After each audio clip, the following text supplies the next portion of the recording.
Okay, I guess it's time. Ready? Yeah, I got 9 o'clock on my watch. Okay. Okay, everyone ready? You guys good? Yeah, okay. Okay, we want to call the August 13th, 2026 State Board of Education meeting to order. Okay, will you please join me in a moment of silence, please?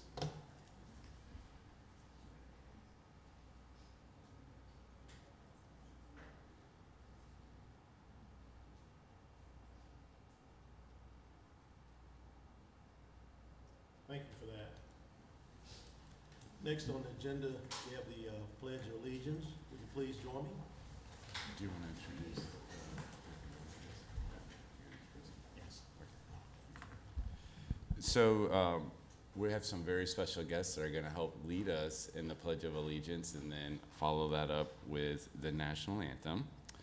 And from the Arkansas Deaf and Blind School, we have Allison Howard, who is going to sing, and Braden Radka, who will sign the national anthem. Ms. Howard is a junior, and Mr. Radka is a freshman. So we're so excited. This was their first week back in school, so we're really excited. We said we have a wonderful opportunity for you, so they're going to help lead us off. So please join.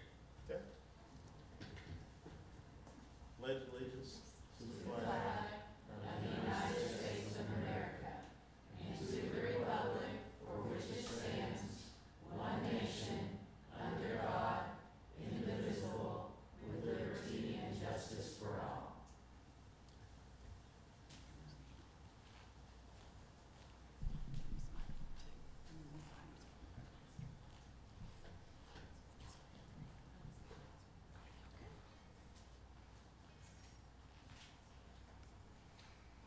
Oh, say, can you see by the dawn's early light what so proudly we hailed at the twilight's last gleaming, whose broad stripes and bright stars through the perilous fight o'er the ramparts we watched were so gallantly streaming, and the rockets' red glare, the bombs bursting in air, gave proof through the night that our flag was still there.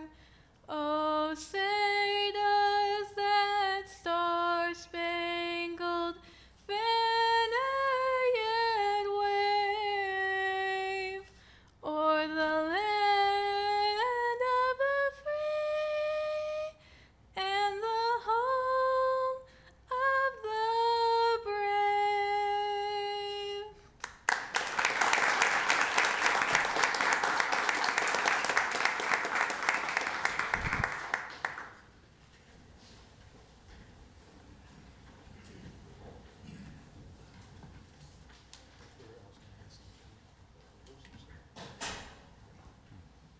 Okay, thank you so much for that. We're going to move right into our recognition part of the meeting.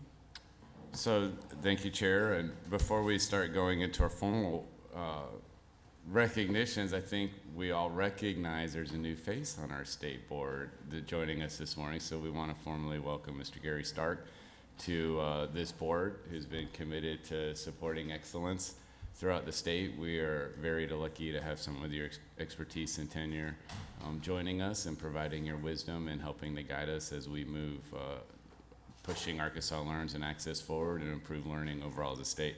I will warn you that the vacated position by Adrian Wood is really big, high expectations and shoes to fill. So I know she still watches and keeps in touch with us, and I know she'd be there for encouragement and support along the way. So just want to say welcome. Thank you, Dr. Lipp. So we've got some exciting student recognitions, and actually this is like what I consider some of the most exciting part of the school year because we're back in school. I think I want to say we're almost about 100% statewide. We've had some schools trickling in, and I think by Wednesday of this week we're back fully in, and students are in class, teachers are teaching, and learning is happening. So I'm very excited. But throughout even last year and over the summer, we've had some students make some major accomplishments and milestones as they've represented Arkansas well. And one person that we want to recognize a little bit this morning is a young gentleman named Sawyer Ray. And he represented Arkansas in a program called Boys State. And that's a program that covers all across the United States in DC, and it simulates Senate operations, and they do debate legislation and elect national officers. They participate and visit government landmarks throughout the summer and interact with other state senators. But their goal is to bring student leaders to participate in that hands-on experience in federal government leadership and civic engagement. And it is probably considered the nation's premier civic and leadership experience for high school students. And this year, and I've just learned, it's the first time in the history of Arkansas that not only was Sawyer Ray representing Arkansas from Fayetteville, but he achieved the historic milestone of becoming the first Arkansas elected president of Boys Nation. So that's a big deal. And he is here with us today. And when you think about other people that have represented Arkansas, and I have a list of some past alumni, which includes President Bill Clinton and Senator Tom Cotton, we know that Sawyer is on a very distinguished list and has a lot of a bright future ahead of him. But I'd like to bring him up and introduce himself and tell us a little bit about what that means. And I guess say congratulations, Mr. President. Thank you so much.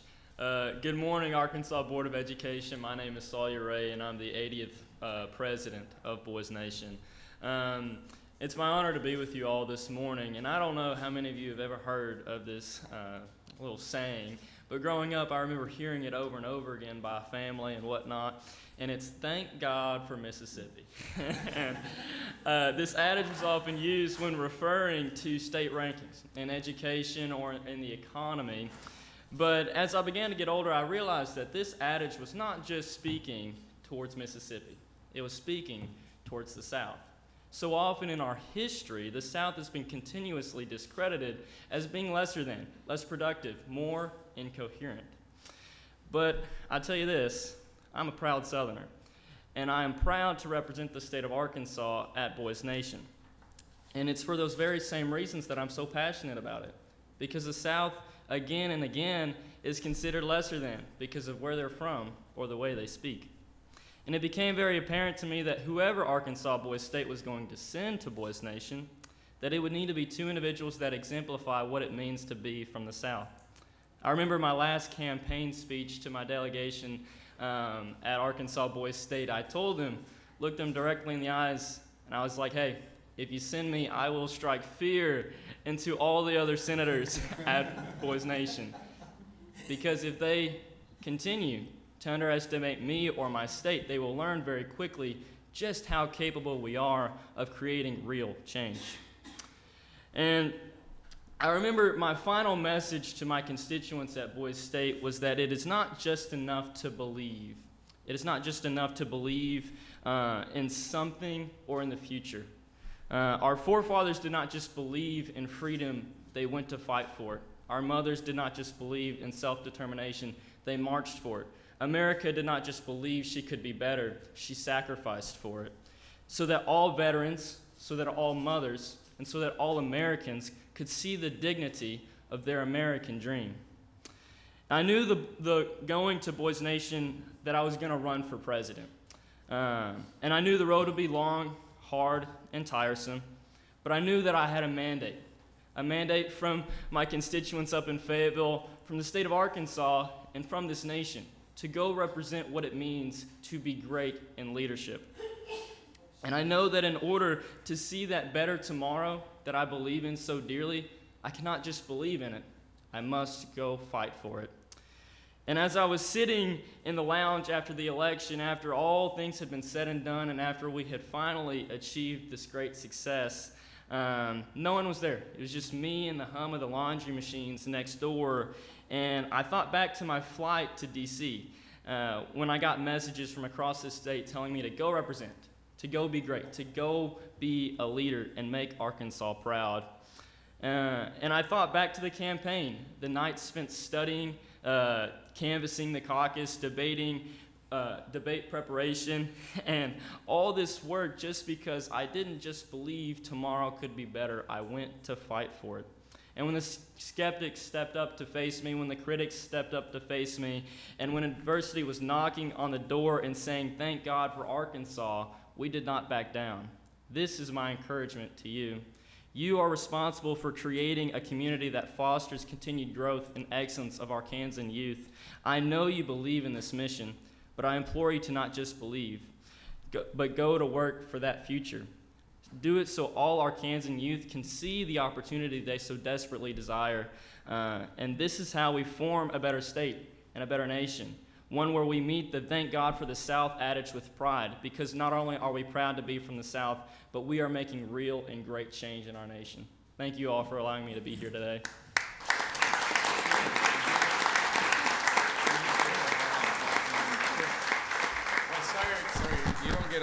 Sir, you don't get off. You can't inspire us like that. We're ready to change the charge. You can't get off the hook that easily. Now we get to ask our board if they'd like to ask you any questions or make any comments. Yes. Go ahead. How do you spell Mississippi? No, I'm just kidding.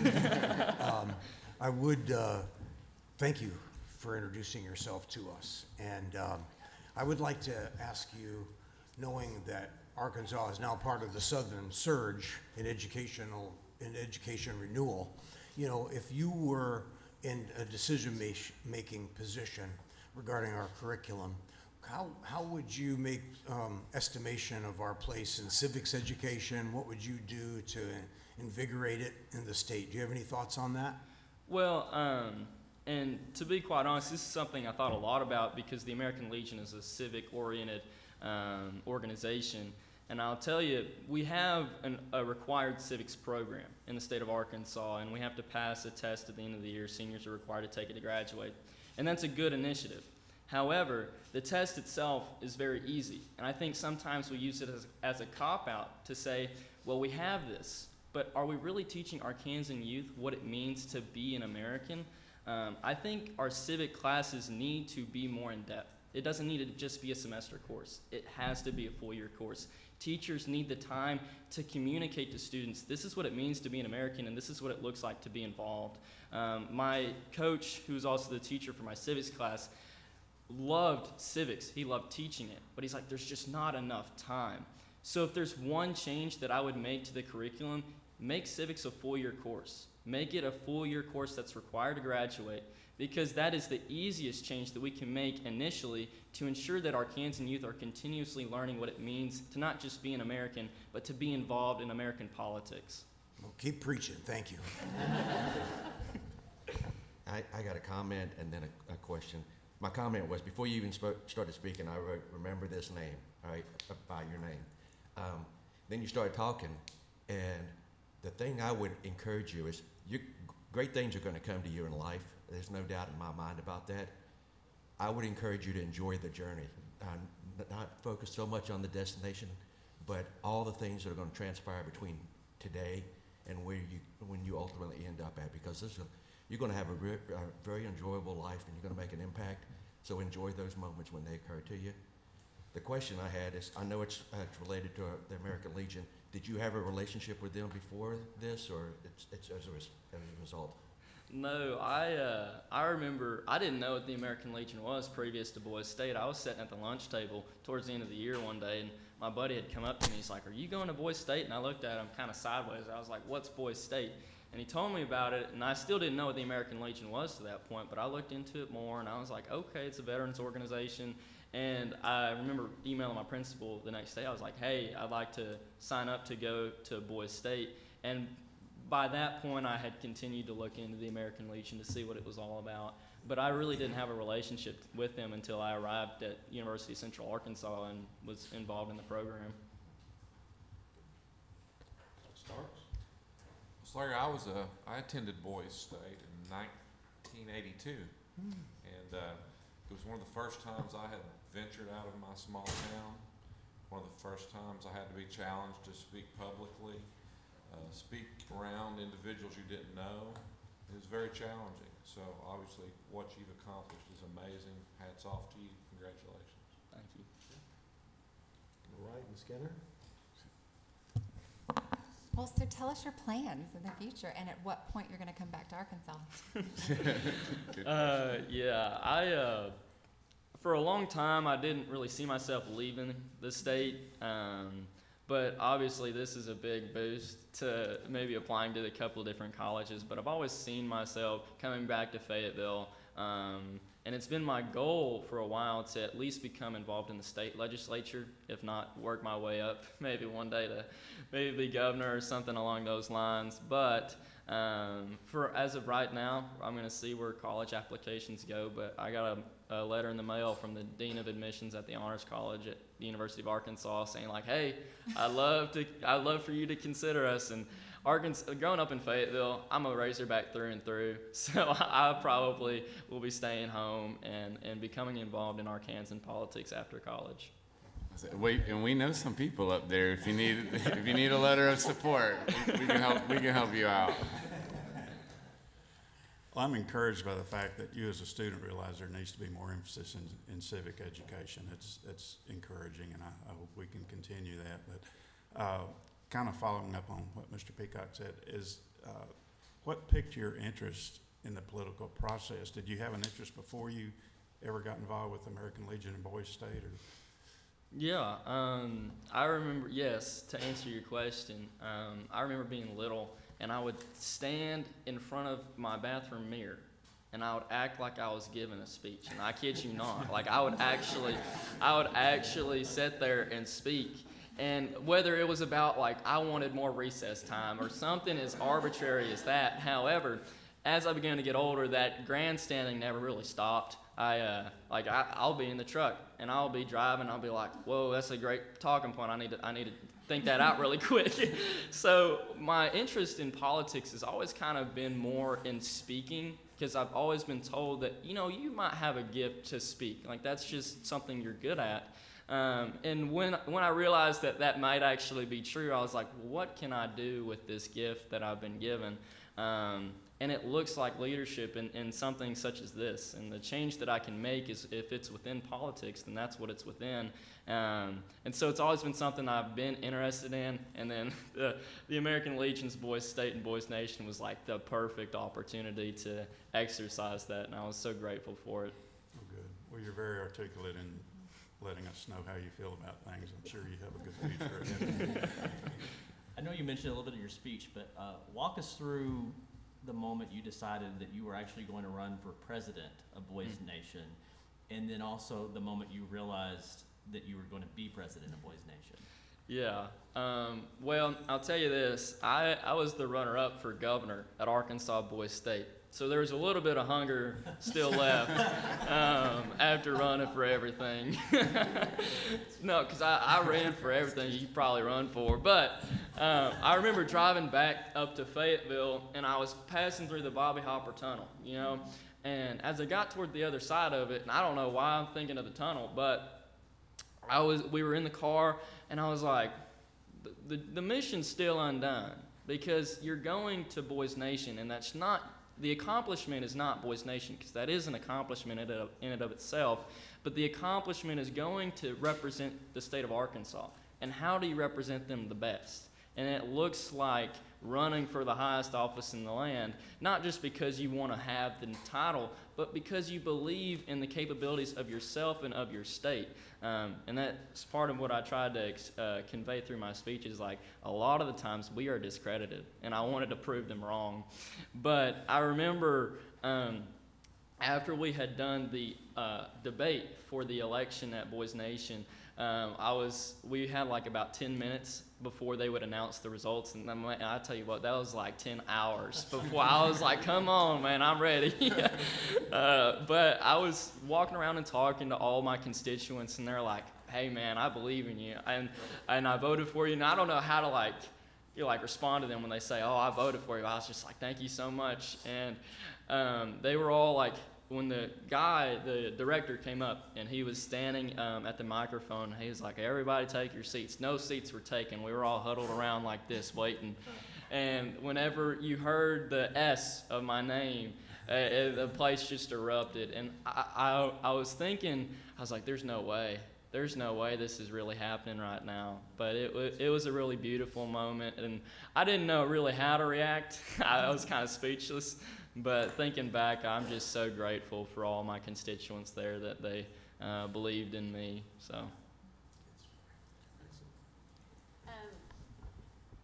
I just want to say, don't lose the spark in the fight that you have, because life can be crazy and hard things happen, but don't ever lose that. And with that, there's always challenges or failures that happen in our life. No one's perfect. There's always going to be something, but it's always important to know, when you have those failures or challenges, that you can go either direction. You can either let it define you or you move past it.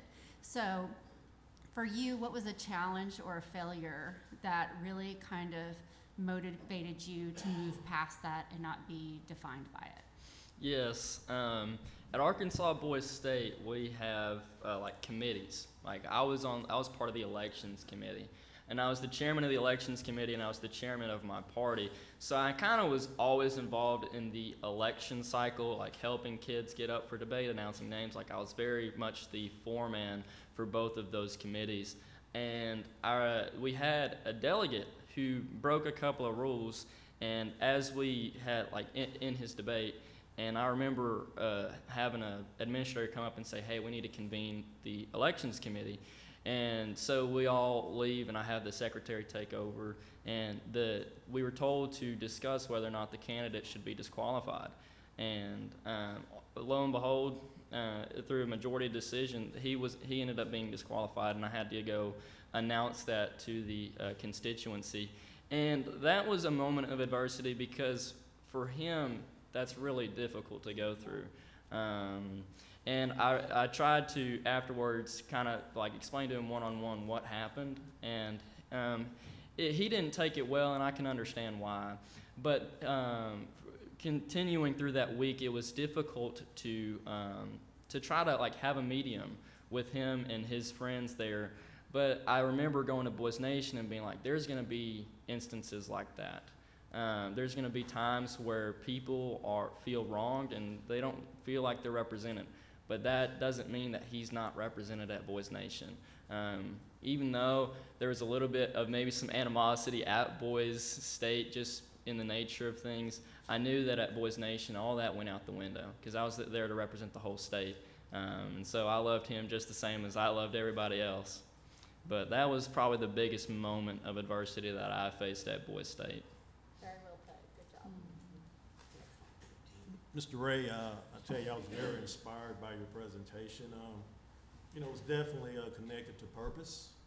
For me, I guess the question I would have when I think about your presentation, what inspires you? Is it the fact most people, public speaking is the greatest fear? So what inspires you, and how are you doing this? Is it due to personal development? Is it due to your gift? Or just share a little bit about that. Well, I've grown up in church, and I am a youth leader for the church that I go to now. I've led these kids for 3 years, about 20 of them there from third grade all the way up to sixth grade now. It's been amazing to see them grow up and to start maturing. But as far as the purpose that I find in that is that leadership is so important for our youth. And I think of programs like Boys State and Boys Nation as the perfect manifestation of that idea that we can be leaders even if we're not adults. And so part of what drives me to be so inclined towards maybe politics and public speaking is that there are very many children and kids that feel like they do not have a voice. Like there's kids in my youth program and they don't want to talk to pretty much anybody in that room, but I'll go up and I'll talk to them, and they become this whole new person. They want to tell me about their day, what they did that week, where they went for summer. You realize they're very real people, even though they may not want to be up in front of a crowd and being loud and having fun like this. And so it's my job and my purpose and part of my passion to go out and to show these kids and to show these Arkansans that even though you might feel like you don't have a voice, trust me, you have a voice. Because I think it's often, and even as a little child, I may have felt the same thing, that sometimes you don't have the representation you feel like you don't have, but trust me, you do. And that's part of the reason why I'm here, is because I want every kid and every Arkansan to know they have a voice in politics. Thank you. Well, Sawyer, thank you for sharing some insights with us, and I know you make our board proud. I know you make your family and parents proud, but most importantly, you're making Arkansas proud. So we're going to ask if you can hang out and not leave, because we want to get a picture with you, and I think each one of us are going to probably want your autograph too, because that's going to be worth a lot of money one day. Oh, and if you could just stay with us a little bit, because we're going to recognize some other outstanding scholars that are joining us here today. So yes. Thank you. Thank you.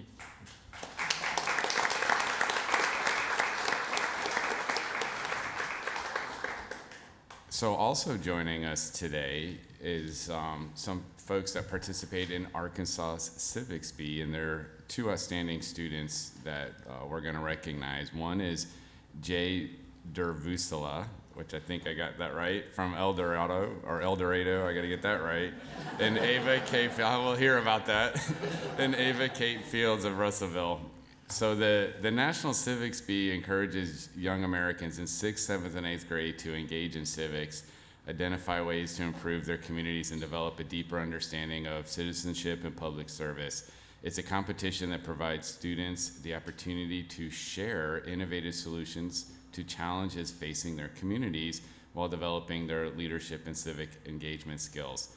So we have a state executive director that's here that represents the Chamber of Commerce. Trish is in the audience, and I'm going to ask her if she could come up and talk to us a little bit about the program and why it's significant and important, and then introduce some of our young scholars that want to share their projects with us. Yes, thank you. Good morning, and thank you for the opportunity to speak with you today. I'm Trish Valens. I'm the Executive Director of Industry Engagement for the Arkansas State Chamber of Commerce. And first, I want to thank each of you for your own civic service. Serving on the Arkansas Board of Education requires your time, your commitment to students across your state, and you demonstrate the kind of civic responsibility we hope young people will carry forward. That responsibility is especially important in Arkansas. According to the Center for Information and Research on Civic Learning and Engagement, only 33% of eligible Arkansas voters ages 18 to 29 voted in the 2024 presidential election, placing Arkansas among 3 states with the lowest youth voter turnout. Civic participation does not suddenly begin when a person turns 18.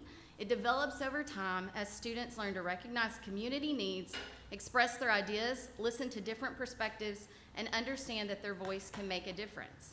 As you all know, Arkansas is already taking meaningful steps by requiring students to complete 75 hours of community service before graduating.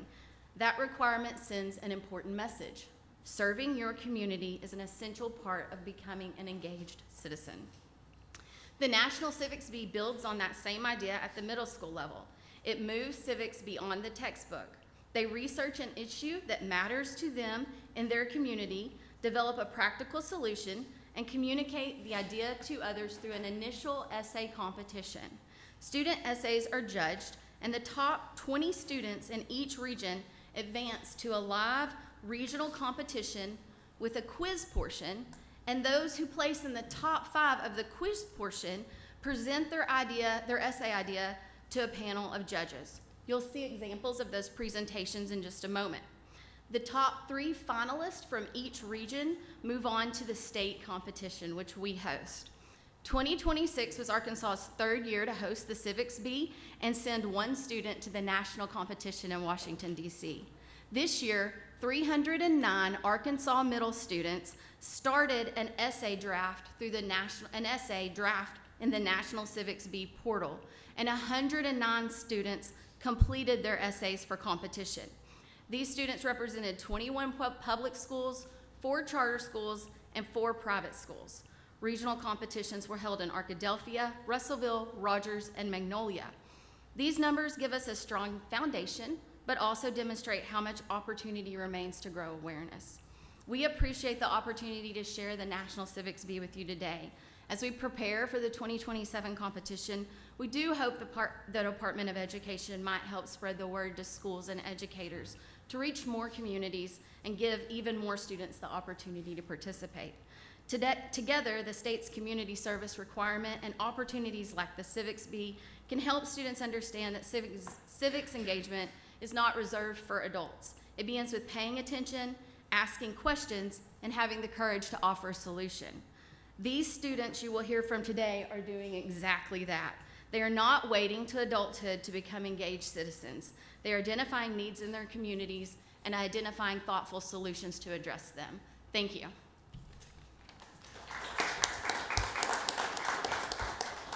So, sure, come on, Ava Kate.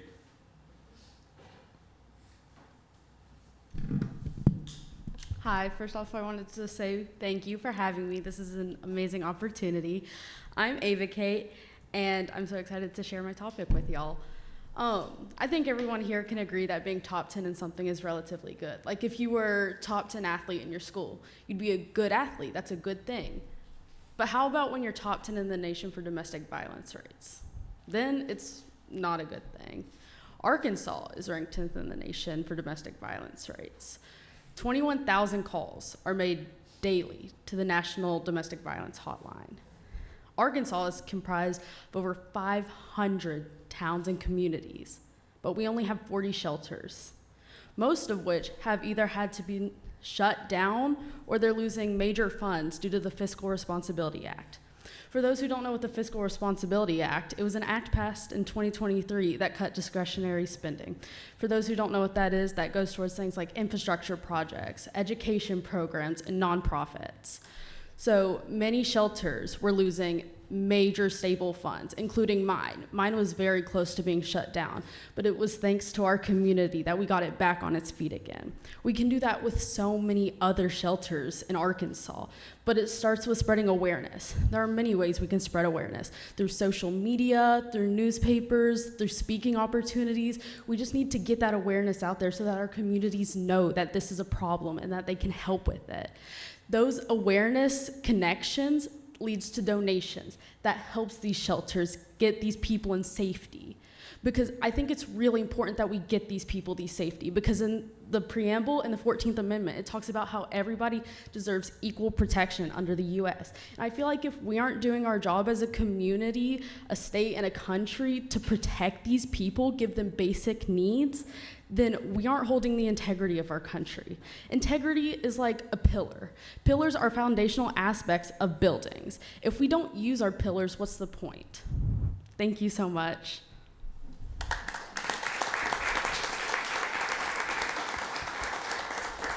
So, if you can hang out a little bit, I'm gonna ask Jay to come up and present his project, and I think we can have both of you come up, and I'm sure our board would love to ask you some questions. Great job. Hi, my name is Jay Vasla. I am an 8th grader at Barton Junior High School in El Dorado, Arkansas. I'm honored to be presenting in front of y'all, and I'd like to take the time to thank you for inviting me. What if the next great leader never finds the right book? Hi, my name is Jay Vasla, and I know what it feels like to have a book which makes you want to read.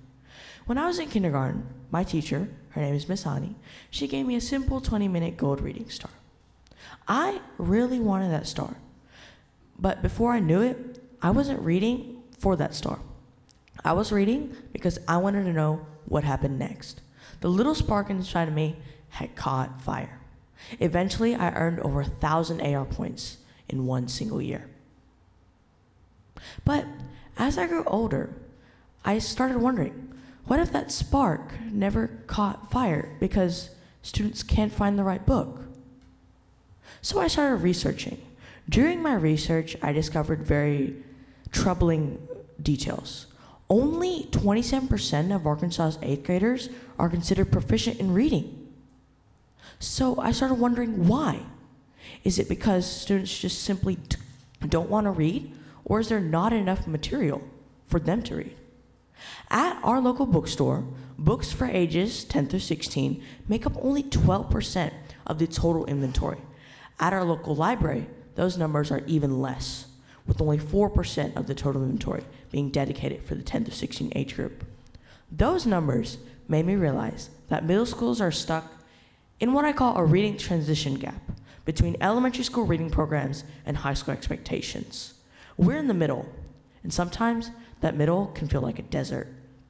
Imagine walking into a huge library full of thousands of books, only to leave just a couple minutes later because none of the books catch your interest. Now, imagine finding your favorite book about your favorite sport, fantasy, adventure, or mystery. You pick up the book. You open the first page, and then suddenly, no one has to tell you to read. You want to. And that's the change I want to create.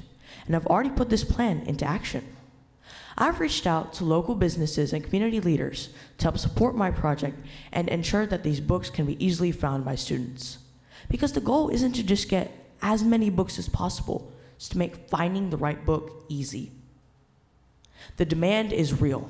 My plan is to expand these community reading hubs into places where students already spend their time, such as City Square or a local sports complex. Because civics isn't just about government. It's about civic virtues, such as responsibility, equality. It's also about seeing a problem in your community and deciding to do something about it. That's what civics means to me. I saw a problem. I asked questions. I brought people together. And most importantly, I decided to do something about it. I started with something I know, books. Which brings us back to my original question. What if the next great leader never finds the right book? Maybe they're in our community right now. Maybe they're just waiting for the right book to make them curious. Because access to books don't just build readers, they build the future leaders our lives depend on. Thank you.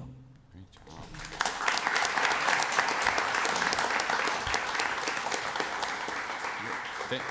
Thank you, Jay. Ava Kate, I'm gonna invite you back up. So congratulations to both of you. One, for being middle school students that found an issue in their community that compelled you to do research, write about it, and be able to publicly speak and share ideas or strategies or stuff that you're implementing to impact your community and make a positive change. And both of them did all of that without any notes. I don't know if anybody noticed that, which was very impressive. So we want to congratulate you and thank you for being with us this morning. And also, Chair, if you want to invite any board members, ask some follow-up questions. And Absolutely, Dr. Arnold. Sure. How timely that we hear from you this morning at the start of a new school year.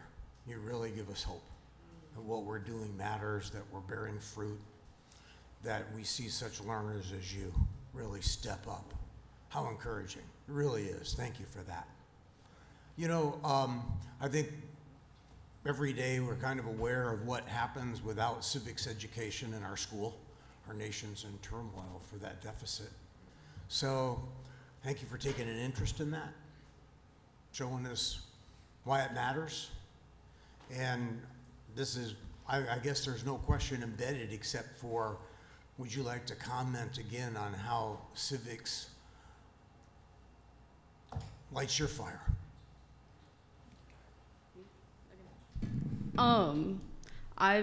Since I was a little girl, I've always wanted to be involved. I was known as the bossy kid because I always wanted to be in charge, take lead, make a difference. But once I discovered this civics bee competition, it's really sparked that fire. I can make a difference. I'm not just a girl in school that has to wait till I get to college to make a difference. I can start now with helping in my community and making that difference. You've got it. Thank you. So I really love history, and civics ties into history. I also like reading, as I said in my speech.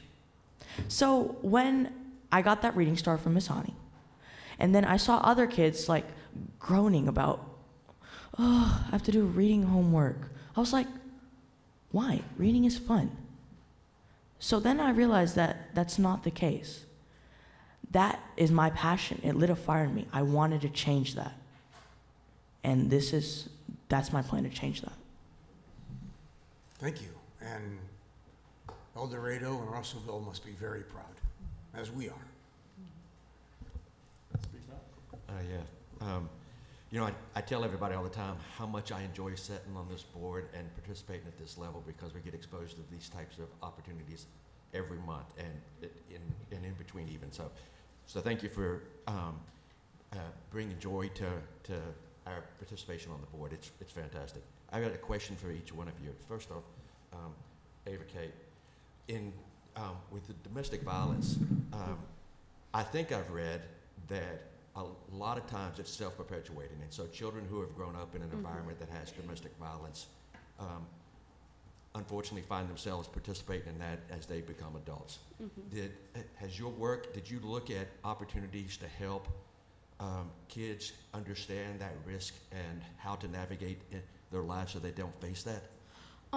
Not quite. I've just been more helping with like my section, like my shelter specifically, and trying to get our like church youth group involved and trying to get helpers. I haven't quite looked into that. That's a great point that I do need to look into. Thank you so much. What can we do as individuals? Is it all about donating money, or is it time, or is it what do you think is the biggest thing that we can do to impact that what's going on right now? I think awareness, just getting those people to know about it. I didn't know about it until very recently.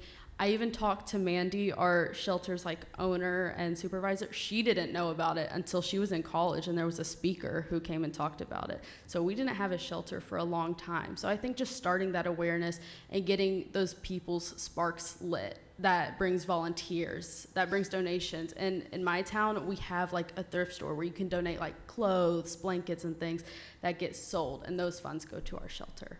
Thank you. Jay, as I understand it, you'll be going to nationals in October. Yes, sir. Good luck with that. I remember whenever I was in school, I loved to read too, and I majored in history in college, and so, like mine, if I were like you at 8 years old, who knows? In the eighth grade. So you should be very proud, and I'm sure your parents are proud of everything that you've already accomplished. But I remember that we could go. There was the ability to order books not online. It wasn't online at the time. You'd order books, and they'd come in, and then that created an opportunity for me to find books that I was able to read from like the 6th grade until high school. Have you reached out to publishers at all to try to find out how can you encourage them to make sure that they make books available for that age group? Yes, sir. I've reached out to Scholastic. I think Scholastic is one of the largest suppliers of middle school books. I reached out to them. They have an application where, like, if your community is experiencing a crisis, they'll send books at a reduced or free. So unfortunately, they didn't send it to me. So I partnered with United Way. It's a nonprofit. I partnered with them, and they kind of helped me write to Scholastic, and I still haven't gotten a response from them, but they helped me write to Scholastic, and I think that is how you can get most books to middle schoolers, reaching out to the publishers who actually make the books. I also did talk with our company in El Dorado, Murphy Oil. I talked to them. I showed them how this project can improve their own workforce. Literacy is how workforce gets better. So if we have higher literacy rates, our economy's better. I spoke to them, still waiting for a response from them. You need to reach out to Nucor. Amen. Thank you very much. How did you get started? Obviously, the State Chambers, thank you for your work and your leadership, but what is your starting point at your school to become part of the Civic Bee? How did that happen? Sure. So I did not know about the civics bee until my 6th grade teacher, social studies teacher, Miss Watson, told me about it. And I was like, hey, this is something I can do. I love history, as I mentioned earlier. I love history. I just wanted to participate in it. I knew that this could be a platform where I could spread awareness, where I could find a solution to the problem of not getting enough books for middle schoolers. That's why I wanted to participate in it. To be honest, my school did not advertise it. I had a friend on dance team. She was my captain. She did it the year before, and she said, hey, I think you'd be really good at this. You should go give it a try. And so I looked into it, and I told my teachers about it. They weren't aware of it, so there wasn't much awareness throughout my school about it. But just finding it by myself, and then I would tell people, like, hey, maybe you should try this. I think it would be really fun and great for you. So, yeah. Ms. Skinner?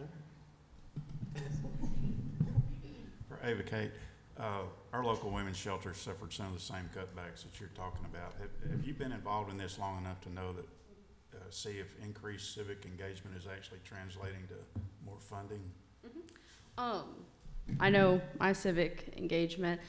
After I won regionals, I donated all $500 to my shelter, and right now I'm working on getting some more volunteers signed up. But I've seen a real change. They've been able to get like more meals and be able to get more people in. And right now we're trying to work on getting like a thing of transportation to be able to get them to the shelter, because that's a big problem right now. Thank you. I'll start with Ava Kate, since you're already up at the mic. Okay. I've heard you talk a little bit about, I guess, the challenge of getting resources to the shelters. Are you also finding that the challenge for, I guess, victims to know about the shelter's existence, or like where their local one is? Yeah, I do think that that can be a problem. There is a hotline that we do have for that specific one, but a lot of these victims don't have access to these things. They have their phones tracked, their laptops tracked. They have children who have to go to school, and they're worried about that. So I think it's hard to like know about it, but it also has to be kind of like undercover so that they aren't like found. So I think that is a problem that we're still looking at different ways to try and overcome. Jay,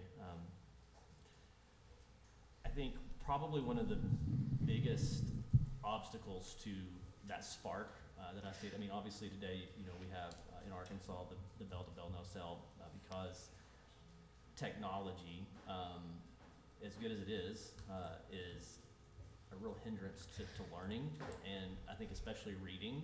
I mean, I can tell you, I even find myself sometimes I'd rather scroll on my phone than read a book, but once I get into a book, I love it. So I guess talk to me about the research you've done into how to get kids to get that spark, even when there's that obstacle of technology in the way. So I know there are digital books. We could use those. That was one of the ideas. But then I realized that digital books, you still have a screen. So you could still be like, okay, I'm reading a book. Oh, I got a notification. Let me just reply to them. And that just will not work. I would spread this by just spreading awareness. Like, just say, hey, do you want like a little calm time? And it's not for school. So students are more inclined to do it if it's not for school. It's not for a grade. It's a low pressure environment. And reading just sparks your imagination. It's just, like I said earlier, it's not students who don't like reading. It's just students who have never found the right book, which sparks interest. So my plan is to invite them, then include different types of genres. So if students pick up a mystery book, they don't like it, they can have many other genres to see, and to see which books they like. This way, they'll all love reading. They'll spark them, and they'll develop the lifelong habit of reading.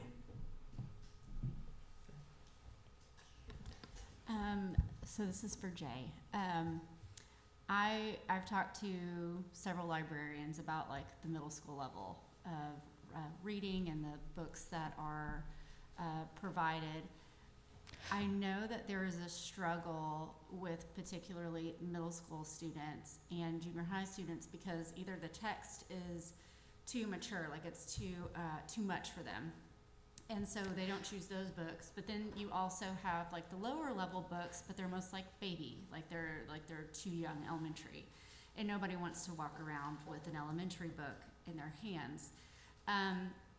So if you were able to speak to like authors and people that write these books for this particular age range, what tips would you give them to make it more relatable to what y'all go through at this age, but also make it exciting for them to read? What advice would you give them? I would say go to an actual middle school or junior high and ask the kids, hey, here's a book that I wrote. Read it and tell me what to add. This way, the middle schoolers actually have input on the book, and therefore it's their ideas, it's what they're thinking. And this way, they'll be like, hey, this relates with me. So I would go do that with a lot of authors. It just will help inspire middle school and junior high kids that, hey, you can be an author too. Hey, you can read. That's just very important. This is very important to do. Just go ask them, ask for their input. I think sometimes adults forget that we can ask for input with kids. So excellent answer. That was very good. And Ava Kate, your topic is so heavy. I mean, it's an important topic to tackle. And I love your passion behind it and how involved you are. That speaks to your heart. If you were able to say something to your peers to have them understand that they can have an impact on serious topics, what would you say to them to try to inspire them to find their voice in those situations? I think I would say something along the lines of age, like, has no impact on making changes. If you have the drive and the ability and the passion to do something, go for it. Because once you've done it, you've done it. Like, you just have to make those connections and get those resources yourself, because not everything's going to be given to you. Those things you have to reach out for. And it's not as scary if you get it done and you make those changes. Very good. Congratulations to both of you. Thank you.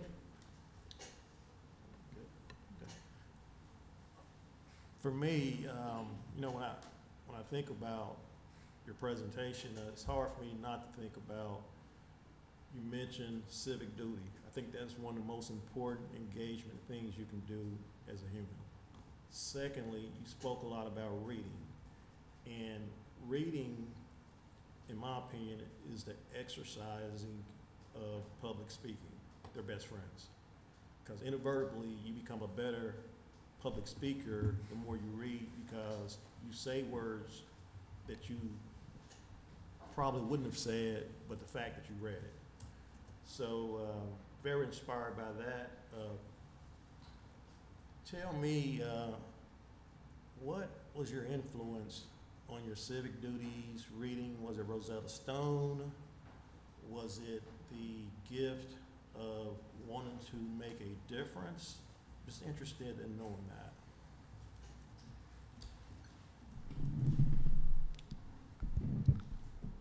Can you repeat that? I don't think I understood that. Okay. What is your motivation that caused you to prioritize the reading and engaging in that? Well, as I stated earlier, my Miss Ani gave me a gold reading star. I was like, hey, I love reading, and I got 1,000 AR points in a single year. But when I got older, when I got to middle school, I was like, why don't y'all like reading? Y'all just don't want to read. I was like, this is a problem I need to fix, because literacy is the backbone of everything. Like, in the real world, if you don't know literacy, how are you going to read? How are you going to apply for a job? How are you going to vote? How are you going to vote? That's like the foundation of democracy. So I went to the National Civics Beat because I knew that this is something that they could help me out with. that is what inspired me to do this. I was born and raised in a church, and I've always been taught that everybody should be loved and should be treated well, and that you should just pour your heart into them. No matter who they are, where they come from, or what they do, you should love them for who they are. And when I heard that this was a problem, it just sat on my heart that I need to help these people, and I need to be that change, because these aren't just random people who are just going through tough spots. These are our neighbors, our coworkers, our friends, and so we need to be the help for those people, and that just really inspired me. Okay. Well, thank you for your leadership. I'd be remiss, though, if I didn't recognize State Chamber for making this a priority, something that's very important to not only the students, but Arkansas. So we'd love to get some pictures with you. If you don't mind, we'll come down and join you and help memorialize this moment.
Okay, next item on the agenda is item 6, changes to the agenda. No changes at this time. Okay, moves us on to our action agenda. So I'm gonna introduce this item and ask Stacy Smith to join me. I know our board has been engaged in a lot of work on how do we help support schools, how do we look at districts, to kind of hit both ends of the spectrum, whether we're pushing acceleration, providing remediation, making sure that every student has access to grade level instruction in over 40,000 of our classrooms each and every single day. We've presented to this board a lot of the strategies that we've taken as a state. When we look at Arkansas Learns, it's that blueprint that we've written and adopted in 2023. And we are fully implementing. And we reported at our last meeting that we're seeing some rapid growth in achievement. More students are scoring at or above grade level than they have in the history of some of our standardized testing, to the level of fact that every subject and every grade tested this past spring showed improvement. But at the same time, more students are performing at or above grade level. We reduced the number of level 1s, which is our most struggling students, at a rapid rate across every subject, across all of the grade levels. So there's a lot of intentional strategies being implemented to improve learning. And our data is very clear that it is statistically significant what's happening in our schools across the state, that this isn't by accident. It's because we are deliberately aligning district strategic improvement initiatives, aligning resources, supporting teachers, elevating and celebrating the profession, supporting our administrators, and we're doing that across all of our school districts. And one of the partners that we have to lean on as we're rolling out these initiatives to scale is our educational cooperatives. And most of us know we have 15 educational regional cooperatives all across the state, and we've been doing a lot of work with them around how can we use you as direct support to school districts, because we're not in this alone. We're not in this on an island. Every one of us owns improving learning, and we've been very clear and committed as a board that we're going to eliminate failure, and we're not going to stop until we do, and we're going to continue to see that Arkansas is on the rise. It's evidence with the scholars that presented to us this morning that there is amazing opportunities for our students, and we need to herald that and shout that.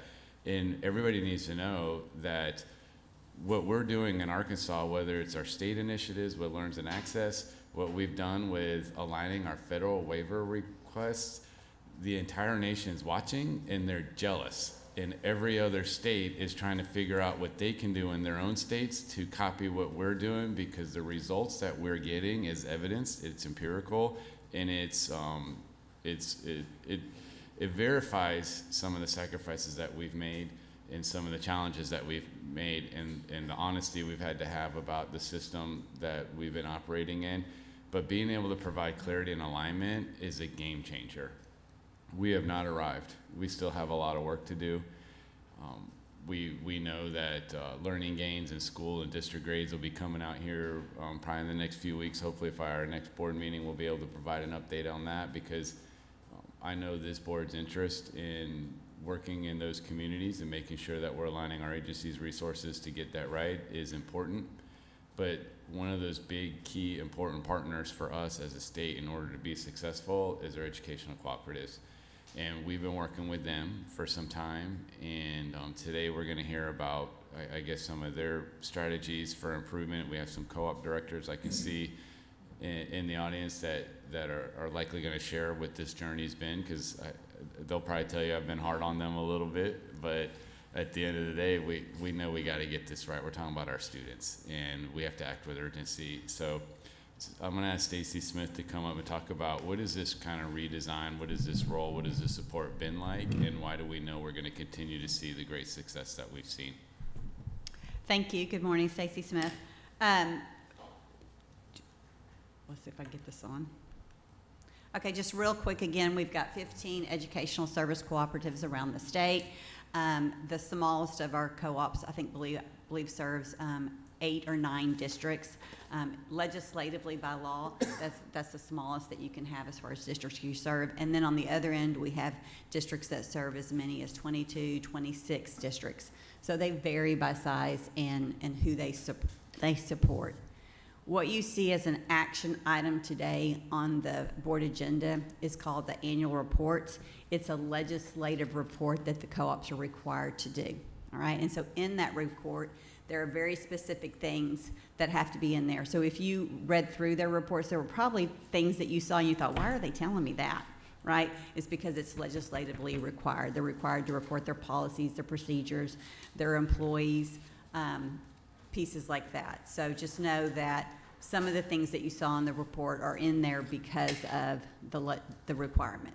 So this is an action item that you have received their annual reports this year, and we'll need a motion and acknowledgement of them submitting their reports. And I can pause and we can do that now, or we can go on with the rest of the presentation and highlight some things that we're doing around the state, which we are going to do. I just want to see if you wanted to make the motion now and go ahead and get that part approved, and then we can go on with the presentation. Say go ahead with the motion. Yeah, or if there's questions about Question? the Yeah, report. if there's any questions about the specific annual reports. I did have one thing that I think it's just looks like something that was skipped, but in the, and forgive me, the hour, OUR, excuse me, I wasn't sure how they went by it, but in their annual report on page 21, it looks like there's some old data in there from fiscal year 24, so maybe before we approve theirs or before we send it on to the next phase, we can get that corrected. Okay, It's on I'll the pull that and accounting look at that. section. So we'll pull OURs from the items for, okay. Any other questions? It seems like there's a lot of activity. Is there a measure of effectiveness? So that is one of the things that we are working on with our educational cooperatives. They do different surveys and partnerships with their schools on activities. However, we're trying to shift some of the work, and that's some of the things we're going to highlight today in regards to that direct service support, especially to schools or districts that are at a D and an F. And they're going to highlight some of those activities today. Dr. Abbott? Dr. Abbott, do you have anything? I don't. Okay, thank you. So the motion would be to accept the annual reports from the co-ops that are listed, except that we pulled OUR. We have a motion to accept the reports. So moved. Second. We have a motion by Dr. Abbott and a second by Ms. Kenner. Motion passes. Well, Okay. all in favor? Are we voting? Yeah. Okay. Just say all. All in favor? Aye. Okay, motion passes. So this past year, again, as we've tried to shift, and legislation, when they set out educational cooperatives, it really was a service organization, okay? And a lot of, over the years, it's kind of become, we go in when we're asked to come in, right? We've not forced ourselves into schools in our regions unless they ask us to come in and support them. We offer lots of services, and we extend invitations for school districts to take us up on what we're providing at the educational cooperative. That's been part of the shift, all right? That we are wanting cooperatives to be that regional hub where they are the boots on the ground, going in and supporting much earlier, whether they're asked or not, all right? So some of the things that we've seen legislatively, the AR app, that was legislation that was passed at the last legislative session, in which it requires the educational cooperatives to be partners with their local schools and be the first to review it at a local level and approve before it comes to the department. The educational cooperatives were very clear with the department when we started having these conversations that they needed access to data to be able to help more directly support and help their schools.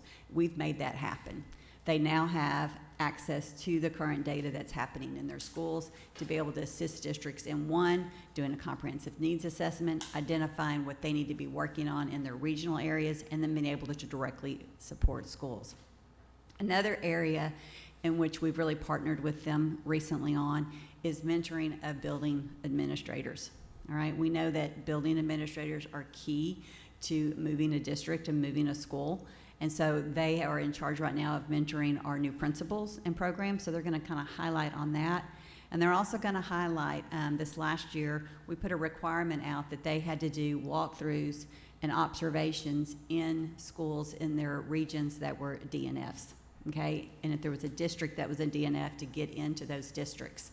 We didn't give clear guidance on what that needed to look like. We tried to give some autonomy for them to kind of get out, get in the buildings, walk with superintendents, walk with principals, and help inform the state system that we're setting up as we move forward to supporting our schools that are the most in need.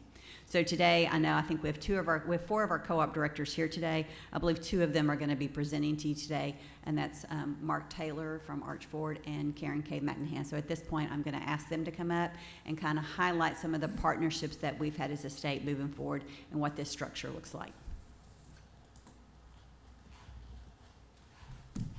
Good morning, Mark Taylor, Archford Educational Service Director, and like Sawyer, I was practicing my presentation in front of the bathroom mirror last night. But you know, when we started meeting with Secretary Oliva in the department, one of the things he told us was to get in schools now, and we heard that, and we assembled our team and we started saturating these schools with our teams. And I'll just kind of take one of the biggest game changers for us was getting that information, getting that student information. It has helped us to be more responsive, quicker, faster. It was a little bit cumbersome for all those districts to have to send us their information. So being able to get that information at our fingertips now, we are planning, we are more responsive than we've ever been. And in one of our DNF districts, we were asked to go in, and one of the things that when we were meeting with DESE, we wanted to calibrate what that looks like. And so we look for common expectations. We take our team in, we look for common expectations, we look for common evidence of what's going on in those classrooms. The first thing that we do is we start building audits, and we start walking every classroom. If you really want to get a great picture of what's going on in the district, walk through every classroom. And that's what we started doing. We took our team and we started walking every classroom. We started collecting data and sitting down with those building administrators and district leaders and finding the strengths but also the deficiencies that we saw in those buildings.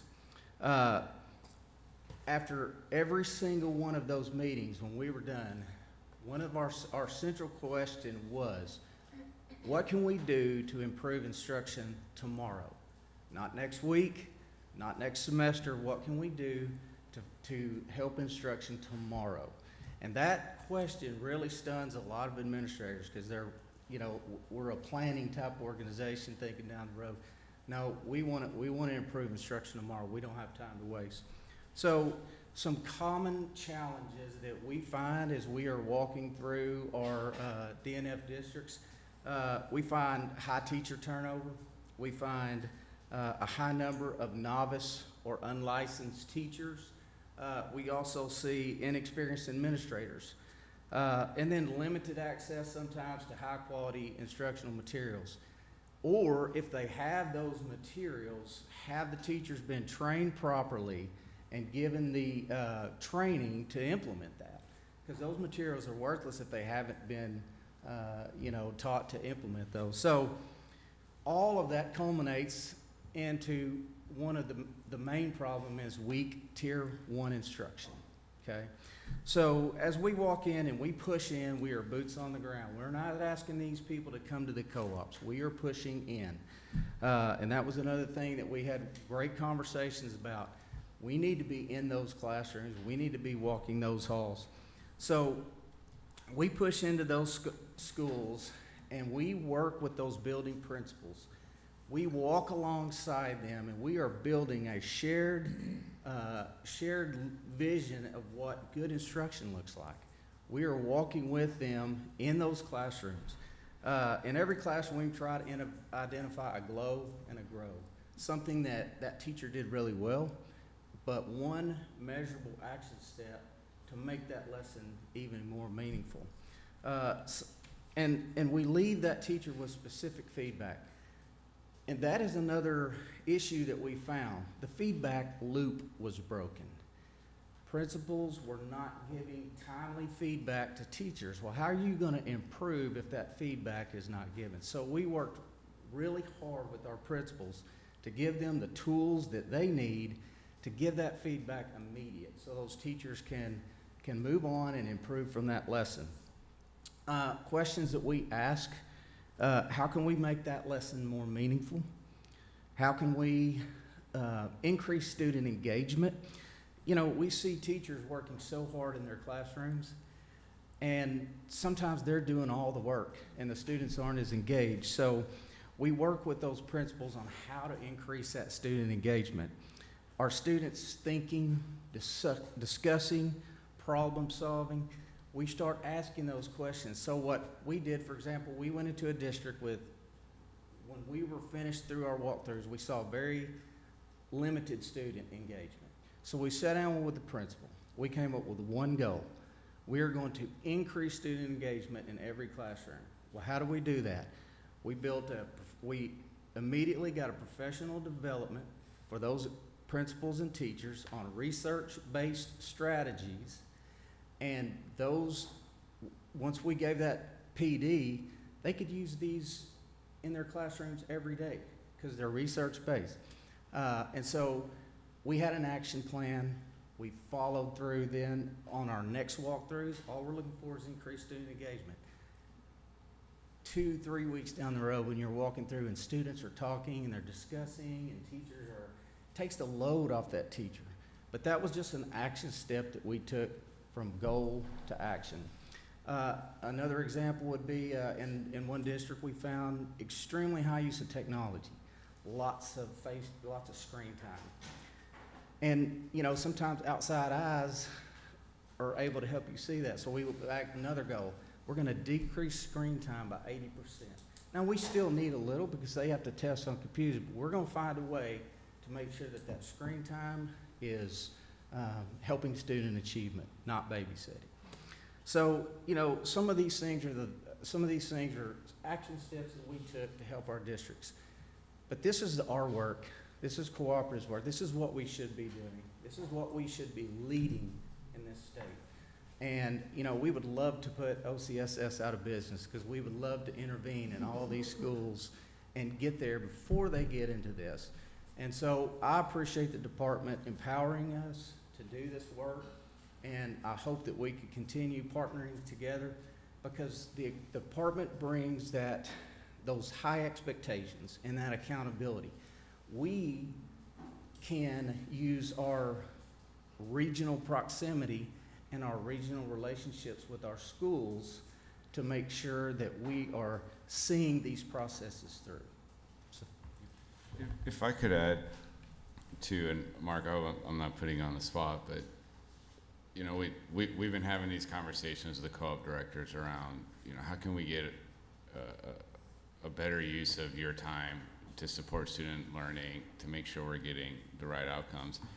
And to their defense may not be the right word, but they shared back concerns that were prohibiting them from really being able to take actionable plans just because of the way they were organized and structured, and they had limited capacity to information and student performance and overall achievement goals.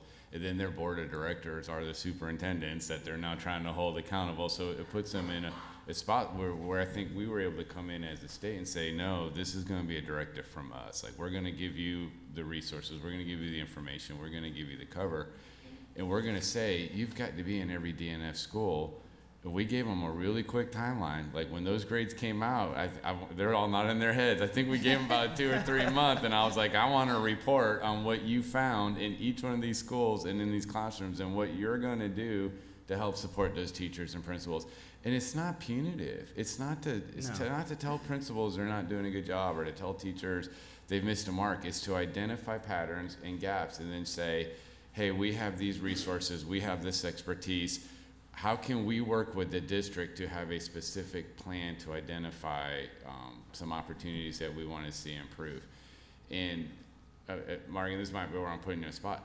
I don't think that was happening before. Is that fair to say? Because I've heard feedback from superintendents and principals like, hey, we just had the co-op walk through us. They've never done that before, and this was amazing because they were giving us ideas we hadn't thought about, and we were able to work together. So when we talk about that direct support from a co-op, it looks a whole lot different than it had previous there. Is that a fair statement? That's absolutely fair.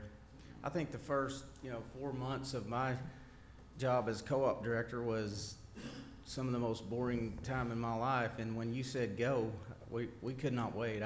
It's been exciting. We love going into schools. We're starting to see schools open their doors. And I think that's what we needed to do, is we have to lead that. Every month our board of directors comes and we stand in front of them, and we got to lead that conversation. We're having data conversations each month. We've got schools, hey, let me look at yours, let me see yours. So we're seeing a shift in the mindset of our superintendents as we continue to lead this. Thank you. Questions on Or is that, yeah, let's say maybe Karen can come up and talk, and then we can ask questions Yeah. together. I do want to say on this support piece, so this past year, we've interviewed each cooperative who was going into their districts. How did you do it? What tools did you use? What was the follow-up? We were all over the board, right? But it was helping inform the structure that we're putting in place and the expectations that we'll be rolling out when we roll out our new A to F this year, on what the expectation is for the support in schools, districts with specific letter grades, and also the expectation in schools in co-op regions with letter grades. I think the thing that I really wanted to highlight with Mark and their cooperative was how fast they were putting actions in place. They did the walkthroughs, they set and made an action plan that day for improvements to happen immediately, and then they were going through within a week to 2 weeks to be able to look for data to say, did it make a difference, right? Do we need to adjust again? And so it's that cycle piece there that I really wanted them to highlight as we move forward into across the state. What does that look like, and how do we scale that up? Yeah, and I think, just real quick to add to that, it's important to remember that this was targeted on D and F schools, right? If you're an F school, that means there are deficiencies, and that means kids aren't performing at grade level and they're not showing a year's worth of growth. So we've got to figure out why, and that's where I think this partnership was act with urgency. We don't have time to waste. We got to get this right now. You're not an F by accident. That means your system is broken, and we got to help you fix that system. Karen K. McMahon, Director at South Central Service Cooperative in Camden. Hopefully you're going to see today the information that Mark presented, and also the information that I'm presenting to you, is that it's all very connected. Very connected. So I appreciate the opportunity to get to share some of the highlights about 2 programs that I'll be presenting on today, which is the Administrator Mentoring Program, and then also the AR app. And we'll explain what all that is as we go through the presentation. When the department asked us to partner, and we'll talk about both projects individually, with this mentoring project with our administrators, we enthusiastically said yes. We're very passionate about that work. We know what the effect that a strong instructional leader has on the building, the school, the district, and also, more importantly, the student learning, right? And so we're in our 2nd year of partnering with Dr. Benton and her group with mentoring, and what you're going to see this year is a lot of things are changing in our mentoring process from last year to this year. We are going through the standardization of our mentoring program. In the past, last year, we all created, each of our cooperatives, we worked together, we had a team, they developed the content and the curriculum that we, and the plan, but we also know that maybe not was happening at a standardization across all cooperatives. So we want to migrate all of our resources, all of our learning, leadership focus areas to a platform known as Canvas. And that's going to help standardize the mentoring program all across the state. And that's the minimum. We can always do more, but that's the minimum of what all first-year building level principals are going to experience in their time in their mentoring process. We mentor principals for 2 years. And so this Canvas is not necessarily the mentoring program. It's a tool. right? So we also not only partnered with the department, we're also partnering with Virtual Arkansas to take all the content that we created last year and the resources that we've formulated and gathered for our new principals, and we're migrating all that to this platform. The real mentoring happens when we are in those relationships with our building level principals, the conversations, the collaboration, the sitting down and helping them have hard conversations, or asking the hard conversations for them, and really pushing our leaders to know more, do more, and expect more from them. Currently, we are supporting 134 first-year building level principals. And we are supporting 89 second-year building level principals. And in year one, our focus, and our primary focus, is culture. And culture is not the main thing, and we want to clearly define that for our first-year building level principals. But culture protects the main thing, which is student learning. And when we have strong cultures in our buildings, it provides a breeding ground, a positive breeding ground where teachers can teach, students can learn, and leaders can effectively lead their buildings. And that's the priority. That's like the foundation of leadership in our buildings. And in the second year, we shift our focus to helping them become strong instructional leaders. And research tells us that strong instructional leaders, they are proficient at 5 different things that are kind of our goals for our project that Dr. Benton has challenged us to embed into our project. And that is high quality instructional materials, observation and feedback, and you heard Mark talk a little bit about observation and feedback and how much that was needed, especially the feedback system. Professional learning, curriculum and assessment, and then just teacher growth and teacher retention, because that's an issue in a lot of our districts across the state. Our goal is not simply to give our principals more to do or just more instruction. We understand and recognize that they have a degree and they have the certification. However, it's to kind of meet them where they are. There's that standardization piece, but we've also got to meet them where they are and support them where they are. And that looks different in a DNF school district than it does in an A district, right? In this process, we hold 2 statewide face-to-face events, a launch for each year. The year ones come to their launch, and then the year twos come to their launch, and that launch is kind of launching them into their learning for the year. And then during the year, they're going to have about 9 different opportunities where they're going to engage in the content, the leadership focus areas that we've created that are going to be on that Canvas platform. And then there's that individuality piece there. We can individualize that depending on the leader. Some leaders need more, some leaders need less. It depends. If you've been an assistant principal in a building for a number of years before you get that opportunity to be a building leader, you have more tools in your tool belt than a principal that's coming right out of the classroom being a principal for the first year. So there's that opportunity that we can individualize that with maybe it's a professional book study, maybe it's professional development, maybe it's sitting with them elbow to elbow and helping them. I think most importantly, that's what I think that educational cooperatives, that's the strength of that partnership with the educational cooperatives and the cooperatives, is that we can give that individualized support as needed. And it's also real time. So we can do that because we're local, we're relevant, and we're right there when they need us. So we know our districts, we know our principals, we spend a lot of time in developing those relationships in our schools. And we're close enough that if a principal needs support and they call or text any of our co-op leaders or our cooperative staff, we can jump on a Zoom, we can go to them, we can have those conversations and help them where they are. Our goal's kind of simple in that particular project is that we want to, first of all, we want to meet them where they are. We want to have a standardized measure of mentoring across the state so that no matter if you're at Great Rivers with Miss Willie Murdoch's co-op, or if you're at Mark's Cooperative in Archford, you're down south with me in South Arkansas, or you're with Crawley's Ridge, or any of the other 15 cooperatives that are in the state, every new building level principal is getting the same mentoring experience across the state. And Dr. Benton was very adamant about that was the direction that we were going, and we've just taken her lead, and we've partnered with her in Virtual Arkansas to make that happen. The next part that I'm going to highlight is the ARAP. And when I say ARAP, I really want you to think about a district strategic plan. And I don't know how much education you've had on that, but each district prior to, this is our third year partnering with this project, and this is Matt Sewell's department, federal programs.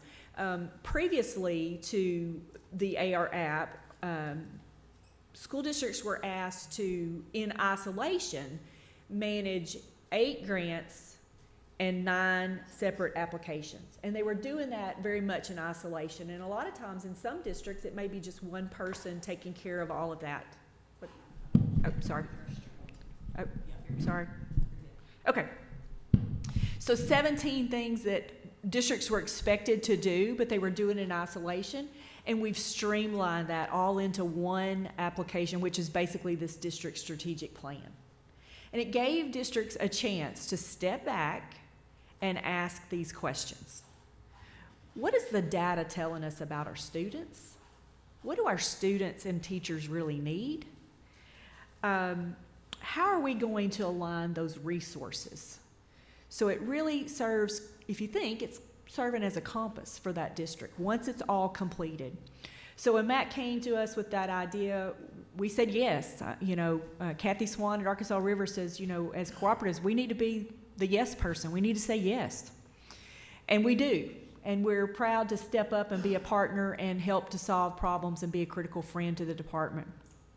So when we did that work, we had to spend some time building some training module around that ARAP because there's several pieces to that. You could think 17 different pieces is that we're working on. So cooperatives, we again formed a committee. People created the content. We have our co-ops. Our co-ops are hosting our districts, and we're helping them to complete that application over a series of months. Not just here's the due date, let's get it done. We actually start in January. We finish up in March, and June is our follow-up. Like if you need me to come, or co-op staff to come to your district to help you finish that project, then we're going on site. And so in that whole process, we outlined the things that were most important, that would be most helpful for districts to be able to complete a successful district strategic plan. And that is, what's a comprehensive needs assessment? And understanding that a comprehensive needs assessment is not just looking at your Atlas data, but it might be attendance, teacher turnover, safety, health and wellness. So it encompasses a whole lot more than just our Atlas data. We're also helping them to analyze that data. What does the data tell you? And formulating some goals and some priorities, helping to form a great team. Like, who do you need to bring to this training? And what was very much just an eye-opening for us is when we had the different trainings, like the first month it might have been improving instructional outcomes. That's a different team than health and wellness. So we saw different people coming from the district that were serving on that team. So the team is more than one person, or maybe even more than just 5 people in the district. They were also writing goals that were aligned to that data. So those goals then had priorities. And then lastly, we're appropriating the funds, or aligning the funds, the resources that we need to those goals. And we're measuring those outcomes every year. The desire is really more than just completing the application, check, we're done, we've got it, we've sent it to the state. It's more about it serving as that compass that I talked about and actually driving the work in the district. We hear that the DESE reports, I spend a lot of time talking to Matt Sewell. He and I text and email and call, and I don't know if he's here, there he is. We spend a lot of time thinking about how can we make it better? How can we make it better for the department? How can we make it better for the cooperatives that are reviewing it? How can we make it better for the districts that are completing it? And helping them to know and understand that it's more than just the application, it's driving the work, right? And as it's ever evolving. It's ever evolving. And so as we move forward, what they're telling us is that they're seeing higher quality submissions. That's a win, right? It's a win for a district, it's a win for the department. We also believe that is a result of the work and the partnership that the cooperatives have had with the department to create the training modules for them and to support them where they are.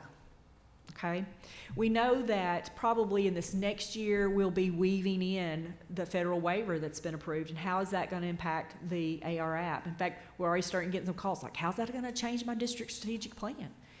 And so we'll be spending a lot of time with that. I hope, you know, after Mark has presented and I presented, I hope you're kind of seeing a common theme. And to us, that common theme is moving away from compliance and moving towards capacity. We're building capacity with our leaders, with our superintendents, with our schools, with our districts in terms of the district strategic plan. And so whatever it is, what we've been able to do is take a framework, an idea, a problem that we've asked to partner with, and we've taken that and we've made it relevant to the district. We've broken it down into pieces where they can understand it and see how it's relevant to them or their district or their building. Ultimately, this work that we've explained today, it's more than Canvas, it's more than an application, a module, a training. It's really about building capacity in our building leaders. And that ultimately is going to mean that we're going to have stronger schools, and hopefully we're going to work ourselves out of the business of DNF support, because hopefully we're going to eliminate that. I know that's the hope. But most importantly, we're improving the outcomes for Arkansas students. And that's the ultimate goal. Appreciate again the time that you've allowed us to share what we've done. And I guess we'll entertain any questions if you guys have them. Yeah, both of you addressed a lot of the issues we've seen in our visits to schools that need improvement, but this may not be a situation, but if a school has not asked for help and you see through your data that you need to intervene in something and you go to them, do you get pushback, or do they recognize the help that you can No, provide? not usually. We don't get any pushback from our local districts. We tier every school. We have 114 schools in our co-op. We tier every school. We know if you're trending up. We know if you're trending down. If you're trending down, we're coming to see you, whether you and most of the time they're aware of that too. So when we come in the door, we're already problem solving. We're already seeing lots of different things could be the reason they're trending down, but we're going to help find a solution to it. I don't know if I have any questions, but I think what the contrast I see, you kind of mentioned your contrast with capacity, but I see moving from reactivity to being proactive. Correct. And I think that's what's going to bring a lot of success in this state, so I'm just excited to see that. And that was my comment as well. This is just another example of that mind shift that has happened. You spoke about that really since Governor Sanders, since Secretary Leva came, since the LEARNS Act. It's the difference between saying no, like you spoke about Kathy Swan saying y'all need to be the yes people, because we can't, because this, or this is the state rule, or this is the law, or this is what. Instead, you're coming to the state and saying, here's what we need to get the job done. And the way that it's just a mind shift, and all the way up to the federal waivers now, we're able to do that. So I appreciate that. Yeah, thanks. Good points. A question for Dr. Smith. Pardon my ignorance, or maybe I didn't hear, but does the ESC have like a chairperson that kind of coordinates the 15? Or is it kind of like just a pure? I think she's hiding in the back of the room. Yeah, so each year they kind of appoint their own or elect their own person who's kind of leading, and that's kind of Pam Castor right now. The department does do evaluations over the cooperatives every 5 years, and that's coming up this next year. Come on up. Yeah, Pam. come on up, Pam. Come say hi. And so that's how they've kind of organized themselves. So a lot of times because there's 15 co-ops, they kind of have a single port person. So Pam usually gets a lot of our calls first, and then sometimes she gets to deliver the good news or the concerning news. But I always like to say, and this is where I have to be cautious because my team's going to cringe when I say this, but I think having these kinds of conversations and doing this work, to me, this is fun. And then they look at me and say, you have a very strange definition of what fun is. But Pam will tell you, Pam and I literally walked schools yesterday in her co-op, and we met with teachers, and we were hearing from them firsthand, like, hey, we just looked at our school data from last year. This is what we're needing. Can a co-op help us with this? And I'm like, Pam is standing next to me right here, and we're gonna make a commitment to get this to you now. And the students haven't even shown up yet, right? The teachers were in planning phases, and it's a different, I like what Dr. Abbott said about just being proactive. It's not being reactive. And to me, I think this is fun because we're seeing teachers feel better supported, principals getting their capacity built, and overall student learning is improving. And this is the kind of work that we need to be engaged in. This is what's going to excel Arkansas education to the top. It's because it's not just state mandates, and it's not about checking a compliance box. It's about getting in classrooms and talking to students and talking with teachers and saying, how can we better support you? I like to remind everybody, we had historic gains in student performance last year. We're not talking 1, 2, 3%, 20% increase in overall proficiency across the state. That's because we've been working on building a system that is clear. Everybody knows their role. We're gonna hold folks accountable, and it's aligned. And you've heard me say many times that bad systems beat good people every time. We had a broken system. This system is fully built and being implemented. Last school year was a great year. I feel very strongly that this year is going to be an even better one. But we have to remind ourselves is not only are more students reading, doing math or science at above grade level, our lowest, most struggling students, which is often who we see in our DNF schools, are performing better as well. Now they're still struggling, but they're moving and trending in the right direction. Overnight, we didn't replace 35,000 teachers in this state. We didn't hire 1,000 new principals or 300 new superintendents. We worked with the folks that had the passion to go into the greatest profession of all professions, that want to do what's right for students, that were being forced to operate in a broken system, and gave them direct support in real time with the right resources they need, in the clarity of what was expected for them, and overnight improvement is going through the roof. This is going to continue to trend. Make sure, Josh, get this right. Learns is working, period. Across every piece of the spectrum, whether it's in teacher recruitment, whether it's in student performance, whether it's eliminating failure, whether it's empowering parents, the system is working. We have the evidence to back it up. Wow.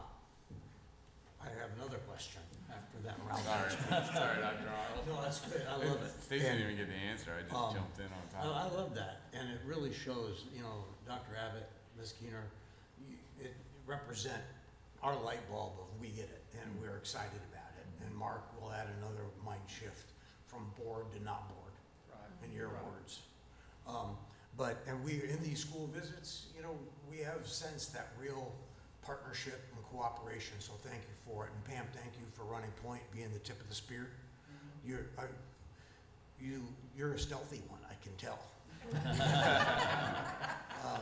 Don't cross her, though. No, I'm gonna tell you right now, be careful. I was gonna say, you're quiet, but, you know, I know that you're powerful. Hey, I wanted to say this, and I hope it's appropriate, but, you know, Mark, you have the most districts in your cooperative, I believe. Yes, sir. 26, that's quite a load, that's a lot of horses in your stable. Then we have two other, North Little Rock is in there, and Academics Plus is also in our core. So total 28, those two districts are non-voting members. Okay, that's a lot of horses, and one of your horses, I feel, seems to be a feisty stallion. And so you've said that you're pushing in, and so my question is, are all your horses in your stable welcoming your push? Well, yes. We have pockets of pushback. But we usually say, look, if it was working, we wouldn't be here. We wouldn't have to be here. So we have pockets, but very few. We have developed great relationships with our districts, especially our DNF districts, and we've been able to go in and have great conversations with them. So, yes, we are getting limited, Well, limited pushback. Thanks, Mark. Our hope is that the A's and the B's and the C's are as welcoming as the D's and the F's. Absolutely, absolutely. In fact, they're sometimes the first to call because they'll see a problem really early, and they're sometimes the first to call. That growth mindset. Right. The secretary said it much better than I will, but his passion about the need for speed and the fact that we all have to embrace it. Every day, a kid's getting that much further along in their education, and every day that we delay impacts that education. And the growth that we saw this year can't be overstated because I look at it like compound interest. If you can get a kid to move up a grade or 2 grades in reading, next year they're moving even further. And so there's a benefit throughout that entire education. So every gain that we get with those kids is impactful. And so speed is incredibly important in what it is that y'all are doing. The other thing is, I'm in a business world. We quantify everything, and I'm extremely competitive. And I don't know if you measure where you are against the other co-ops, but I know in my head, I would want to be the #1 co-op out there. And I hope that there's a methodology to allow you to quantify how effective you're really being in those in your actions, because at the end of the day, it's about educating kids and getting them further, and being able to quantify the effectiveness, I think, gives everybody peace of mind that we're doing the right things. And the last thing, Ed, don't take this the wrong way, because you said meet them where they are, and I think that's important because you have to get to where they are to be able to make an impact. But at the end of the day, it's also about creating the vision about where it is that we want to go as well. And so those two things go hand in hand. Meet them where they are, but help them see where it is that we want to go as a state. So great job. I love the progress that's being made in this state.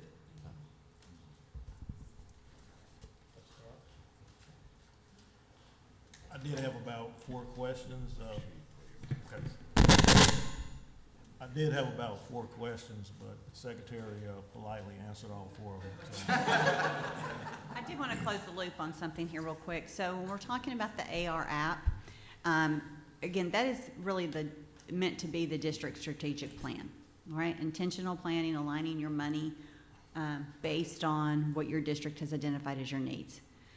The closing part of that is how many of you have ever done a plan before and you submitted it and nobody really looks at it, right? So that's a change piece here, right? As we're moving into this next year, those plans begin to become monitored, right? When you see Department of Ed people, when you see cooperative people, it's outlined in what we expect for our A to F districts, implementation checks of the district strategic plan. If you said in that district strategic plan that you were providing a specific type of coaching or professional development, that's what we're going to be asking about when we go and see teachers. You know, how was your calibration training? Did your district lead that? Did your co-op lead that? Are you getting regular feedback from your administration on that? Right? If they specifically wrote in there where we're buying a specific high quality instructional material, we'll be asking specifically about those materials, how they're being used, what supports did they have to implement those materials. Okay, so again, trying to align all of the pieces together. Another thing that's powerful about the AR app, and guys, when we say Arkansas is leading in this, we get so much national attention for folding this into one federal state application. We get asked all the time to come and present about it. The thing that's interesting about it is we have embedded in the app drop downs on things we want to see districts do. For example, we want you using your federal money for high impact tutoring during the school day. We want to see you using your Title II funds on professional development that's specifically tied to high quality instructional materials and high quality professional learning. We want to see that calibration piece. So there are specific things that we've been able to embed in that applications to move districts towards those things. And we're going to continue to be able to do that and monitor the outcomes of it. So thank you guys for showing up today. I appreciate it. Thank you. Say one of the unsung heroes I think of LEARNS too is the local leads. We're seeing those people impact pre-K programs across our state, and we are getting we're seeing curriculum being put into those pre-Ks, and we are getting a more ready kindergarten student. So I don't want to lose the It's fact. funny you mentioned You're that. perking up someone's ears now. But it's funny you mentioned that because local leads have been compared to the co-ops for early childhood. They are the regional support. right. They're the voice for those classrooms to the state. And they're also sort of an extension of the state into the classroom so that they can connect the dots in a way that's familiar and have the relationships. And yeah, that's great. Thank We're you. seeing that. Thank you. Thank you. Next on the agenda, item 8, new business. New business.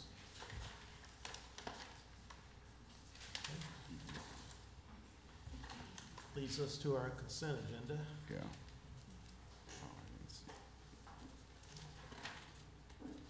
We just have the one item on umbrella courses. So if anybody wants to make a motion.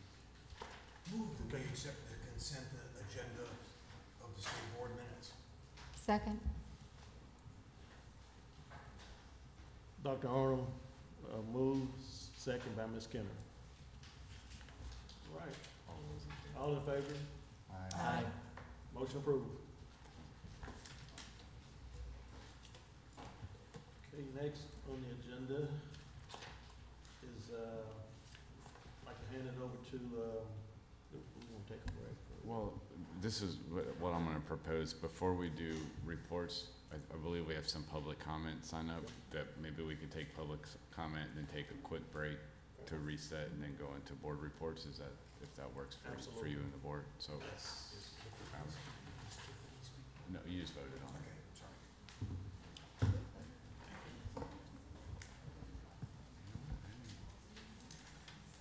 I guess we don't. That's what Wi-Fi.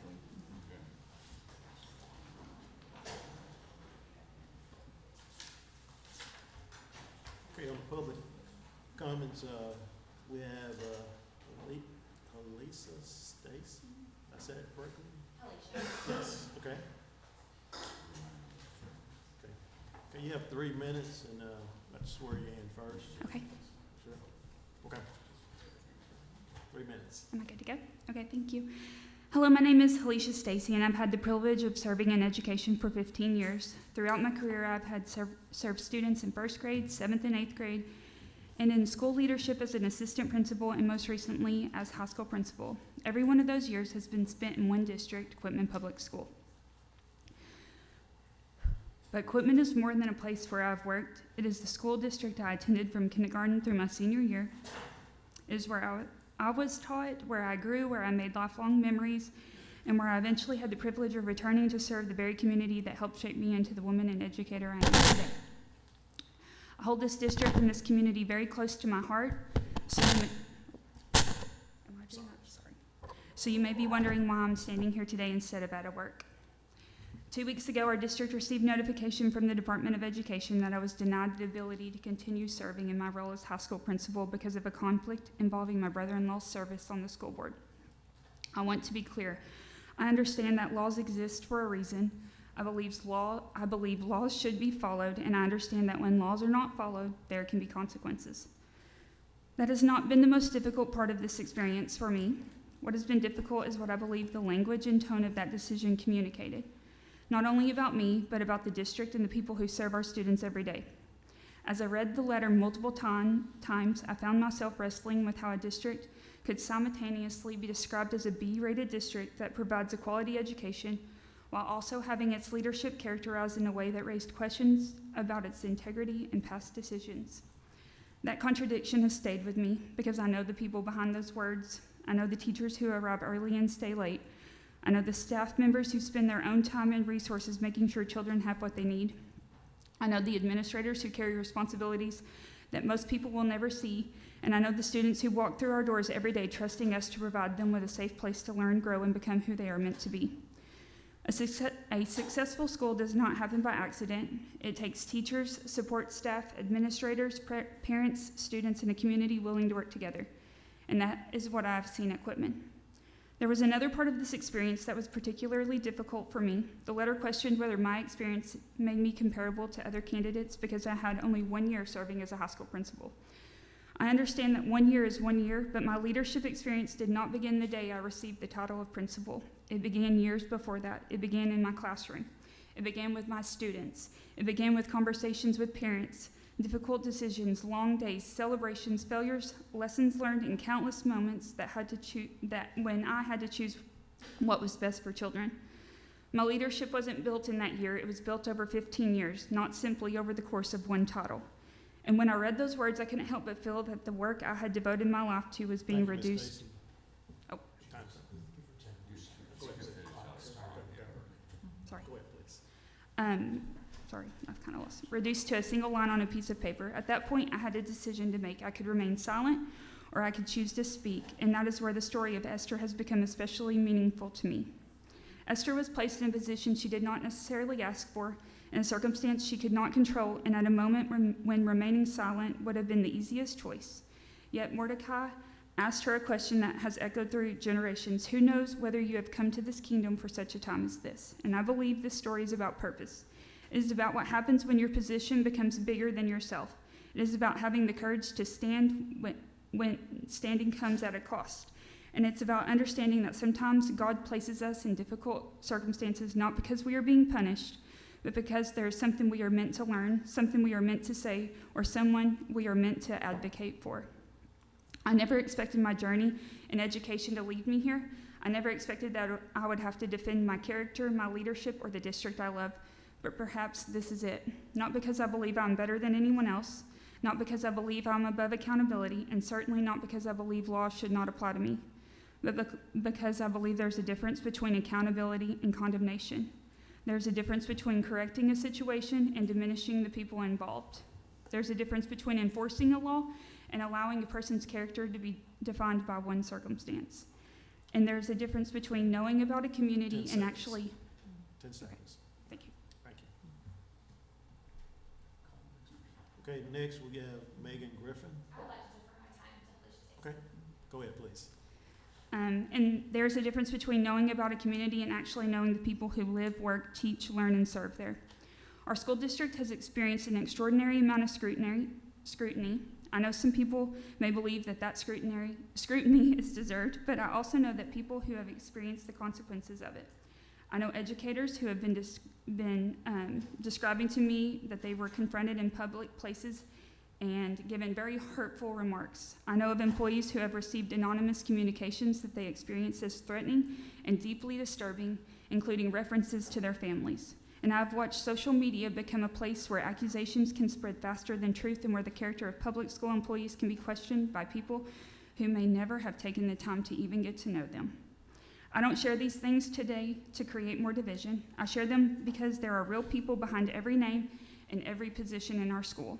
Their mothers, their fathers, their sons and daughters, their teachers, their coaches, their administrators, their people who go at home at night carrying the weight of words that were written about them by people who may have never even met them. And I believe those people deserve to be seen as human beings. Our district is not perfect. Y'all know that. And no district is. I'm not perfect. No leader is. We make mistakes. We learn. We grow. We correct what needs to be corrected. But imperfection should not erase the good in people. And disagreement should not erase someone's dignity. One of the hardest lessons I've learned through this experience is that sometimes you give everything you have to something and you still have to walk away from it. Resigning from my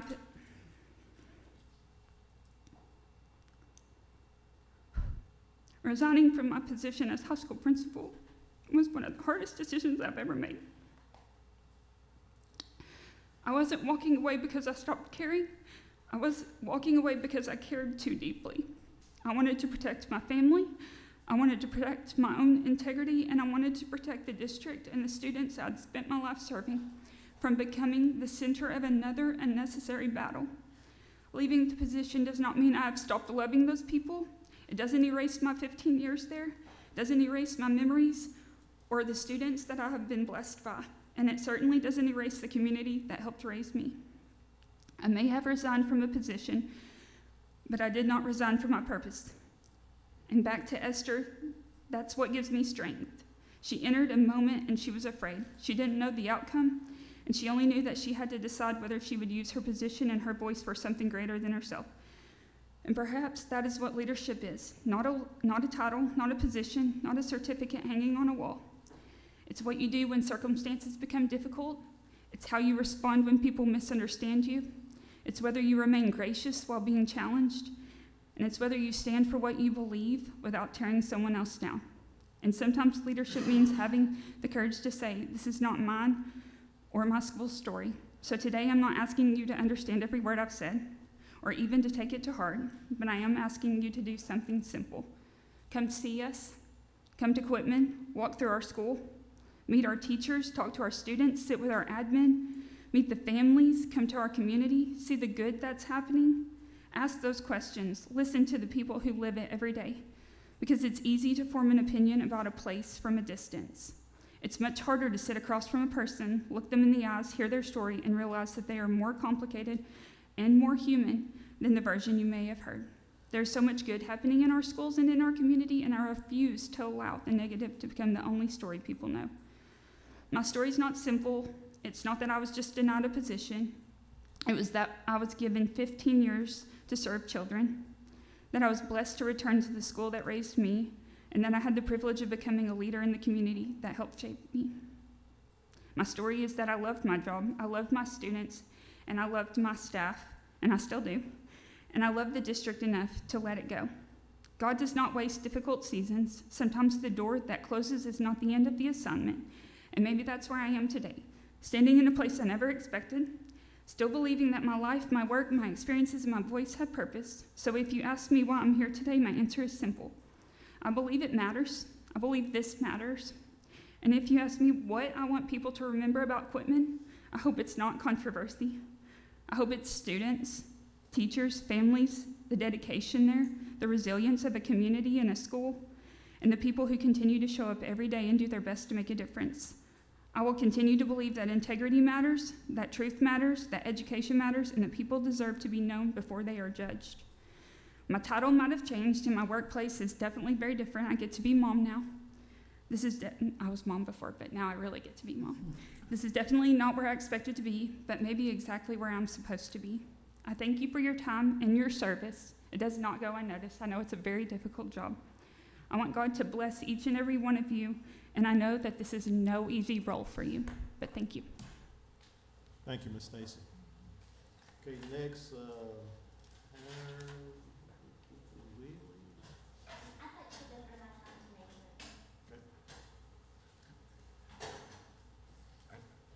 Can we check procedure? I don't think you can defer time that's been deferred. Like, the board can hear the comment, but we do have protocols, and Sure, I just want to understand make that. sure that we are following those Whatever you decide protocols. is fine with me. Daniel, I don't know. Just, we called on public comment, they deferred their time, and now we're calling a different public comment who's trying to defer their time. I'm not saying if the board wants to hear your comment, I'm okay with it. It was more important to me that you got to hear from Miss Stacy, though I do have comments that I would like to make. That'll be up to the So board, I just that- wanna make sure. Totally understand. If we have to Yes, sir. just make, we may need a motion from the board to accept the public comment, is what I'm saying, I wanna make sure. I we're would following move that we would accept an additional 3-minute public comment. Right, second. Second. I just wanna make sure we're covered. I agree, and I appreciate it. Thank you very much. All in favor? Aye. By the clock. Thank you. Just tell me when. Motion by Yeah, O'Donnell. but she can start, you can start. Okay, good morning, and thank you for allowing me the opportunity to speak. My name is Megan Griffin, and I'm an educator and administrator in the Quitman School District. I'm here today not simply as an employee, but as someone who believes deeply in our school, our students, and the people who have dedicated their lives serving them. I'm here to speak about Miss Stacy. Miss Stacy has served our school and community for more than 15 years. She's been a teacher, a leader, and most recently, our high school principal. She was born and raised in Quitman. She graduated from Quitman. Her family is deeply rooted in our community. She knows our students, she knows our families, she knows our teachers, she knows our school, and more importantly, we know her. Our community has approximately 880 students, K-12. We're not a large district where relationships are incidental. In a community this small, everyone is connected. People are related. Families have known one another for generations. If simply having a relative connected to the school district disqualified someone from leadership, We would eliminate an enormous portion of the qualified people in our community before we ever got to consider their experience, their character, or their ability. I want you to be clear that I understand safeguards exist, and when a school board member has a family relationship with an applicant, I understand the importance of protecting the integrity of our hiring process. But what I'm struggling to understand is how the commissioner can determine that Miss Stacy was not the most qualified person for our school without ever coming to our school, without speaking with Miss Stacy, without speaking to the 8 lead teachers who interviewed the candidates, and without hearing from the committee that evaluated the applicants and ultimately believed that she was the best fit for this position. Those were the people in the room. They heard the interviews. They knew the candidates. They understood the needs of our school. They understood our students, and they believed that Miss Stacy was the right person to lead our high school. You yourself just heard her speak, and what she did not speak on was her anger, her qualifications, her hurt, or how she believes she's deserving of this position. She spoke about being positive, about uplifting our community, about the role God has asked of her, and how we can all support Quitman from home. So I have to ask, how can the commissioner confidently overturn that judgment without taking the time to understand the judgment that was made? A resume can tell you where someone has worked, an application can tell you degrees, an interview can tell you how someone answers questions, but there are things that you cannot learn from a piece of paper. You cannot learn from a resume what it means for a principal to know the families that walk through our doors every single day. You cannot measure the trust a community has in someone who has spent 15 years serving its children. And you cannot quantify the relationships that allow a leader to walk into a difficult situation and know exactly how to respond because she already understands the people involved. And so what I ultimately want you to understand is it feels as though a decision was made about our school without actually coming to our school. And that consequence is not abstract. It hurts our teachers, it hurts our kids, it hurts our district. And so what I'm asking you now is the same thing. Please come. Please come see us. Please come meet us. Please come see what we do every day before you make decisions. Thank you. Thank you. Next, we have Julius Wright.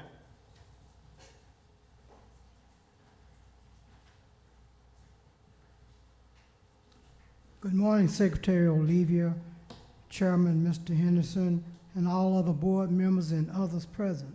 I am Julius Wright, resident of Pine Bluff School District. We as stakeholders are concerned that our district has not been transparent with our community and the number of the third grade students who did not pass level 1 of the recent Atlas assessment, the number that met with good cause exemption, and the number that will be retained. We are aware that 77 students in the Whitehall School District were identified as needing support to meet a minimum reading support in order to be promoted to the 4th grade, and only 13 to 17 fell short of meeting good cause exemption as required by Arkansas Department of Education. Watson Chapel School District had 48 students that participated in good cause exemption program, and of the 28 students invited, 26 participated and only 6 of their students will be retained.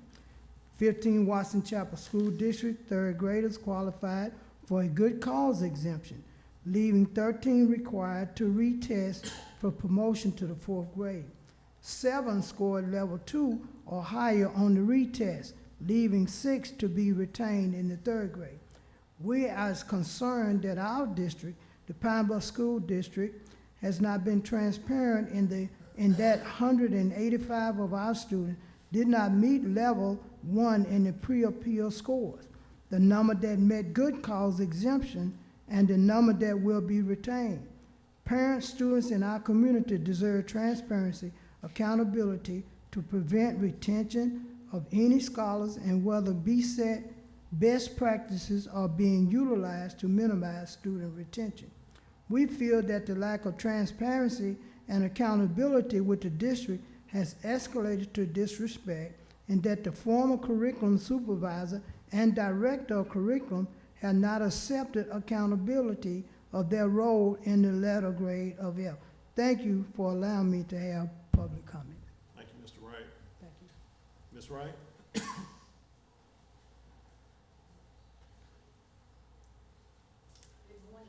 Morning. Secretary Oliva, Mr. Henderson, and other board members present. I am Charlene Wright, a resident of the Pine Bluff School District. We have been advocating for our district for over 8 years and still are experiencing the effects of annexation, denial of election of all 7 board members, the hiring of state-appointed superintendents, even one over 2 districts despite the law stating otherwise, a letter grade of F and 3.2 million cyber incident at least 3 months after a state legislative audit stated lack of internal control, removal of our interim superintendent when Pine Bluff School District did not meet the academic criteria, but at the request of a state-appointed superintendent. We are in support of Gary Newton's published reasonable solution on September the 29th, 2023.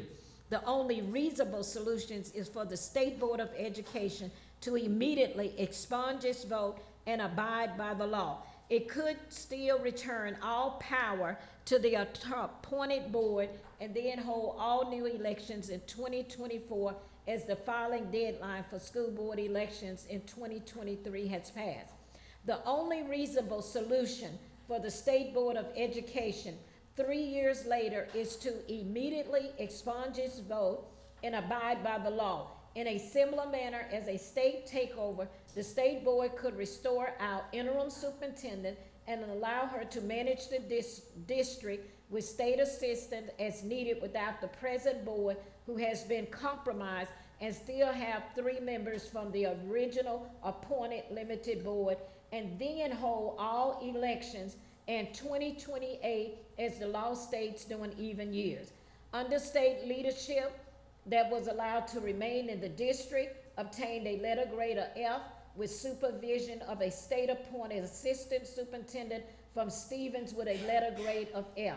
The $3.2 million cyber incident, the building of Pine Bluff High School without 2 bids, and the list goes on and on and on.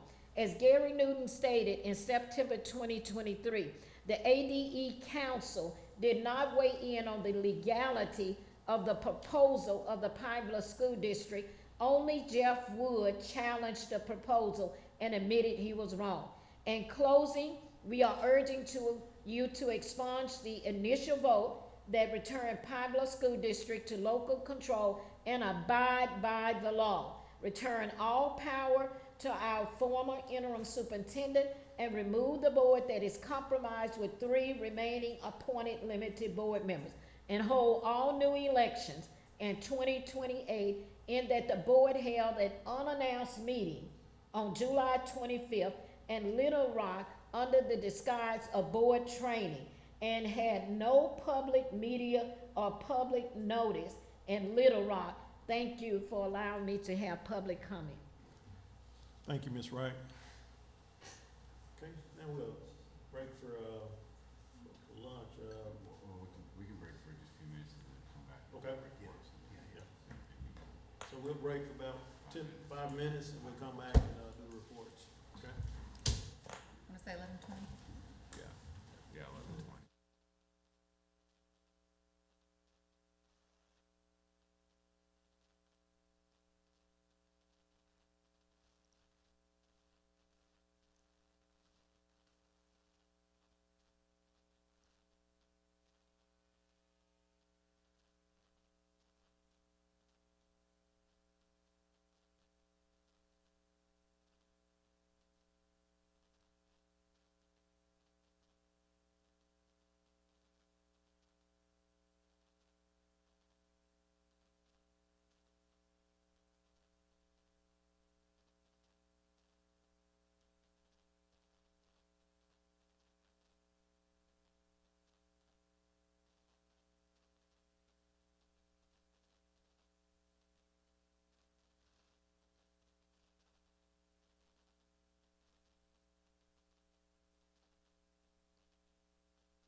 Next on the agenda is reports from our Teacher of the Year, Stephanie Williams.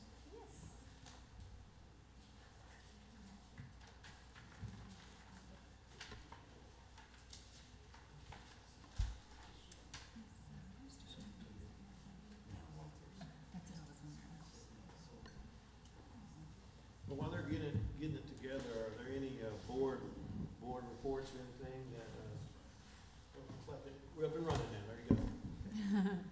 Thank you.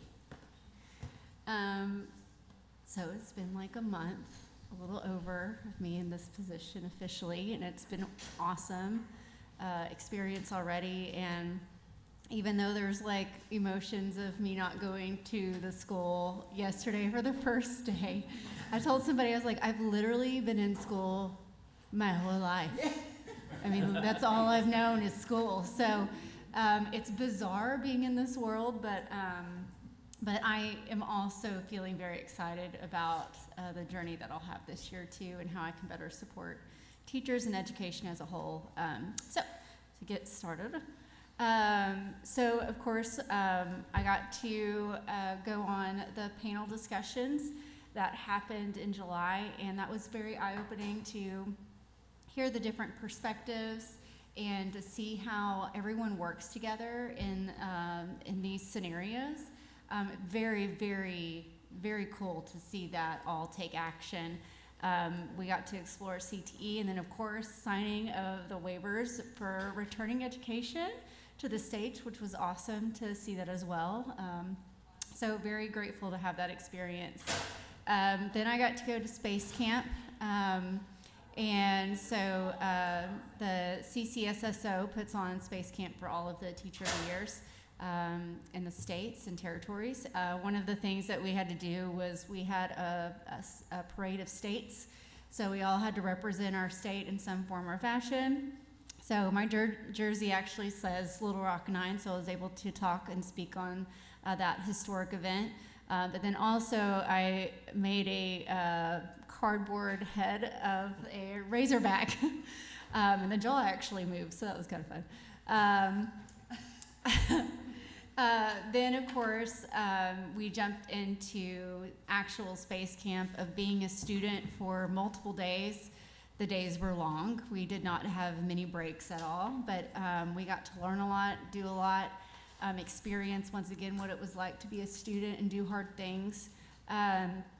And it was just neat to see everybody kind of outside their element and being pushed into situations that were sometimes uncomfortable, but in a good way. So that was a really neat experience. I also got to go to Little Rock and speak at Euler to their resident teachers and their mentors as well. After leaving there, I was just so impressed with their questions and the discussions that we had with all of them, and just to be reminded of the spark that happens in those younger years of being a teacher. And I told them multiple times, like, don't lose this spark. Like, just hold on to it. You're so eager and excited about entering into this profession. And it was neat to see that. I also got to present at a couple music conferences that happened in the state. I went to what's called ARC-MEA, or it's Arkansas Music Educators Association. It's geared towards elementary music teachers, which is what I currently teach. And so I was able to present 4 presentations. I was there the whole day, and I worked with music educators. My team from my school actually presented as well as a collective about how to work across curriculums. Since I work so closely with my art, STEM, librarian, PE teacher, we talked about how we work together to create an atmosphere and positive culture in our schools. And then I also spoke at ABA, which is Arkansas Band Association. So I was a band director for many years, so I kind of felt like going back home a little bit. But I was able to speak to them about being elementary music educators and lessons to do there. And also, a lot of them teach secondary music classes that are just general music classes. And so I was able to speak on what I did in my secondary years and how I created lessons for them. So I was able to share ideas with them as well. So I have a lot coming up. There's a lot of things we had celebrated the top 15 and the top 5 finalists for Arkansas Teacher of the Year, which is very exciting. A lot of really amazing candidates for sure. Then we're going to have the Teacher Appreciation Night at the Arkansas Travelers game. That's August 22nd, so please come out. The gates open at 5:05, and the theme is Harry Potter, so I'm all about that. But please bear with me as you see me throw a baseball. So, but it's fine. I'm going to be like Wingardium Leviosa, and maybe that'll work. And then I will be at the very end of September, I'll be going to Washington, D.C. To meet with my cohort, national cohort. I'll be able to speak with legislators as well, and to have an opportunity to just gain relationships with them also. So I'm very excited about that. I have speaking engagements for UCA. There's a residency match day. I'm also going to be working closely with the elementary music program there in methods class, and kind of speak in like real world language of what's happening in the classroom for that. I have several Educator Rising events, which I'm very excited about, to see the high schoolers being inspired to go into education, because if we can spark that, then that's going to gain more educators in our system, which I think is awesome. And then I'll be preparing a TED Ed talk and submitting that. And then we have future visits I want to create a program that highlights residence teachers and first-year teachers as well. I'm hoping that I can use my social media as a platform to shine a light on what they're doing in their roles. I'm going to do little mini interviews and go and speak to them and just speak, truth and light and just encourage them. So that's what I got going on. Any questions or anything? Do you like being able to go to the bathroom whenever you want now? I love it. You're out of the classroom. It's the best. I know, it's amazing. Yes. I know you miss the kids, but Oh, there is, yeah. it's kind of interesting to be on the outside. Yeah, it is, yeah. And I actually went to the school yesterday. I had lunch with my team and we were able to kind of discuss some things. Anyway, it was sweet. But I was leaving and the 4th graders were leaving their lunch. And all of them, I got like 100+ hugs. I like couldn't even leave, and I like cried as I left school just because they're just precious. But anyway, but I am also very excited about this position that I'm in now. So yeah. We're glad to have you. Yes, thank you. Questions on that? Who is the TED Talk for? Which organization? So CCSSO, which is the national organization for Teachers of the Year, they organize all of this stuff for the state Teacher of the Years and territories. They work with TED Talk, specifically with education. So we were actually on a Zoom meeting. Days that I'm not here doing things, I'm on Zooms with people. But I was able to talk to somebody with TED Talk, and they guided us through how we were going to do a TED Talk. We can submit it, and it's thrown out to local organizations that hold TED Talks. And so we will be able to pitch our idea and then see if anyone's interested. But I'll be doing mine over cross-curriculum within the arts and how it improves learning and memory, and teachers, or not teachers, but students actually retain more information through the arts and cross-curriculum. So. I'd sure like to hear that. Yeah, thank you. And just so you know, the CCSSO is the Council Yes. of Chief State School Officers. So Yes. basically people that are like my position that represent all of the states, they support states and agencies' capacities, and one of the programs they help oversee is. Yes, yeah. Thanks. So, It's an amazing organization. yeah. Very nice. Any more reports or questions? I will add that last week and the week before, I did have an opportunity to join some industry leaders to go to the school, welcoming the teachers back to school. We served them breakfast. Oh, nice. And 2 of the schools that I had the opportunity to go to was Blyville and Osceola. And while there, I took advantage of that opportunity, and I met with Superintendent Hopkins and Vice President of the school, Mr. Heaton, At the Osceola District, I met with the superintendent and assistant Dr. Pugh. Really good meetings, you know, under the department's direction, just seeing, how can we be a better resource to you, what do you need from the board, what do you need from the department? And very, very positive conversations. They're excited. There's a lot of discussion on the Atlas scores. They were very, very excited about, moving the needle forward. So happy to report that. All right. Next, we'll turn it over to Secretary Yep. for Commissioner's report. So a couple things I want to highlight today, and you'll see on this agenda that we're going to have Dr. Scarborough join us from the Martin Luther King Jr. Commission, but he was unable to make it at the last minute. So Walter's here. He's been sitting here so patiently. I'm going to ask him if he doesn't mind to come up and talk a little bit about, as we're kicking off the school year and we're hearing about all the wonderful initiatives that are happening all across the state and how everybody's getting better organized to support our students in a bunch of different manners. They've got some pretty cool initiatives that I think is really exciting to share that they're working on this school year as well. Absolutely. Thanks, absolutely. Walter. Thank you, Secretary, and thank you, Board, for having us today. Yes, I'm here today on behalf of the MLK Junior Commission, which is a division of the Arkansas Department of Education under the leadership of Dr. Deshaun Scarborough.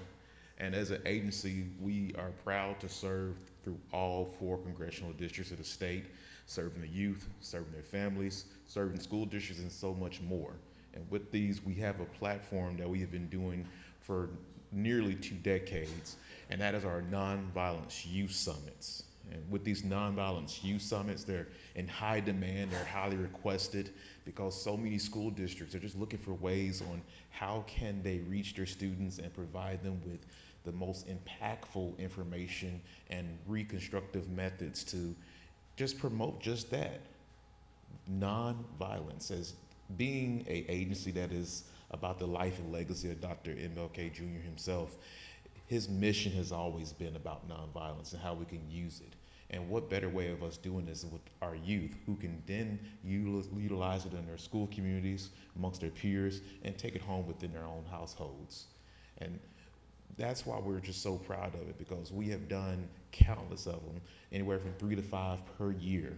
And we can't be all over the state, but which is why we have so many school districts that are asking us to come to where they are, and we use that as an opportunity to make almost like a waiting list of where do we go to next.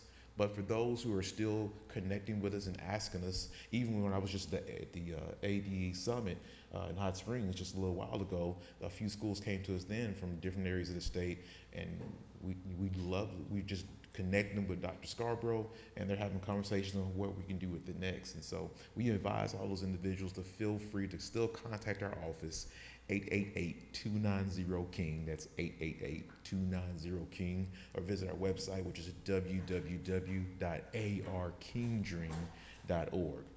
Furthermore, a component that we have recently kind of infused within our Nonviolence Youth Summits and some of our other public community outreach objectives is a partnership that we have formed with All Pro Dad. All Pro Dad, which some of you all may be familiar with and may not be familiar with, is a phenomenal platform that allows fathers and father figures to do just that, be infused with resources, infused with knowledge and support, and all types of wraparound services that can provide them the insight they can do to be just who they are, fathers and father figures. Being a father of 3 sons, one in college, one is a senior at Parkview, and another one that's 8th grade, I couldn't be prouder to be a part of an initiative such as All Pro Dad, which allows us to connect men, and in some cases women, because we are inclusive and we understand that everyone has an opportunity to serve in the father role, in a father figure type environment. And so with All Pro Dad, we encourage all of our constituents, all of our supporters, and those involved to visit their website at allprodad.com to learn more, as well as to figure out ways of how they can bring it to their school, because they do have some incentives right now where schools, albeit there is a annual chapter fee for activation or reactivation, they do have an incentive that will allow some funding to be utilized to not only pay that activation fee, but could be used to kind of implement some of their next meetings that they do within the school environment. So I thank you all for your time this morning, and I would love to answer any questions that you may have in this regard.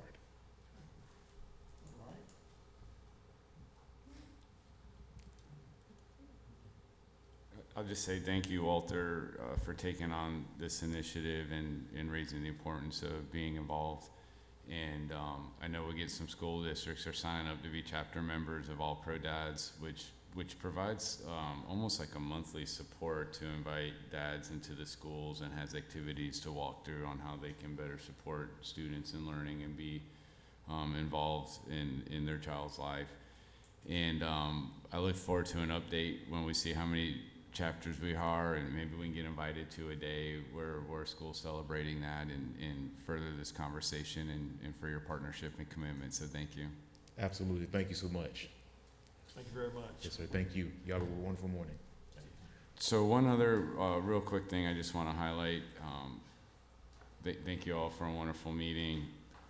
Gary, thank you for being a part of this board. How amazing was it to hear from like Sawyer and Jay and Ava Kate when we start remembering why we're doing what we're doing, and hearing from co-ops how this school year we're kicking it off to be one of the greatest school years I think we're gonna look back one time. The historians are gonna look back one time and say this is the greatest school year Arkansas ever had. I feel really good about the start that we've had, and I've been in schools and we're seeing students in classrooms. But one thing that we always like to remind everybody as our students are going back to school, our students are at bus stops, our buses are on the road. Sometimes those first days, a couple days of school, parents are learning new car rider lines and procedures, so we need to be patient and we need to be extra cognizant and observant. And I want to highlight why this is important, and we have some initiatives that we have some partners with, and we're putting out communication around flashing red, kids ahead. And if you're back in your circles and in your communities, if you have a platform to raise this, to remind folks. But we do an annual survey every year on an opportunity. It's a snapshot in one day where we ask bus drivers to fill out a survey and just report, did they see traffic infraction while they were unloading or loading students. And a lot of times this report gets buried, and I don't think it should be, because we need to raise awareness that this is real data from our school bus drivers in one day. So this snapshot was done on April 28th in 2026, and we had just over 1,700 bus drivers participate. And when you see the number of infractions, and you can see the highest one are those illegal passes when the bus has their red sign on and the oncoming traffic just ignores it, it's probably the highest level of infractions. But in one day, our bus drivers reported 362 illegal passes of a bus that was loading and unloading. So this is something that I think is important as schools and families and students are back on the roads and buses are loading and unloading, that if we need some reminders, we're working with RDOT, we're working with the state police. We need to just make sure people know it's okay. If the bus's lights are flashing and the stop sign is out, there's kids in the vicinity. It doesn't hurt to stop. Nobody's in that big of a rush. In school zones, slow down, put your phones away. Kids are on their bikes, they're walking with their siblings. It's our job to keep them safe in our community. And when you look at this data, this isn't an unusual snapshot. This is the similar amount of data that we get every single year from our bus drivers. So just encourage you to be excited about school year starting again, but also realize that we need to exercise caution because students are learning new routines, and we need to be patient and keep safety as our number one priority. So thank you for another wonderful meeting. Do we know what happens if a car is reported? What happened? The bus driver report that to? That I'm not sure. Courtney, Courtney giving me the eyes that she can help me on, help me better explain that. Because if, listen, you give me a badge, I'll go start writing some tickets now. Like, I'm not opposed. Yeah, so if typically the school bus drivers will report it back to their transportation director, and they can share that with local police, and then they can issue citations. Okay. Yeah. By the way, we had a Sheridan bus driver that was recognized as Driver of the Year by whatever. Congratulations. Very nice. Is this just in Arkansas too? Yeah. This is Arkansas bus drivers, and this is one day. This is not a year's worth of data or a month. This is a one-day snapshot.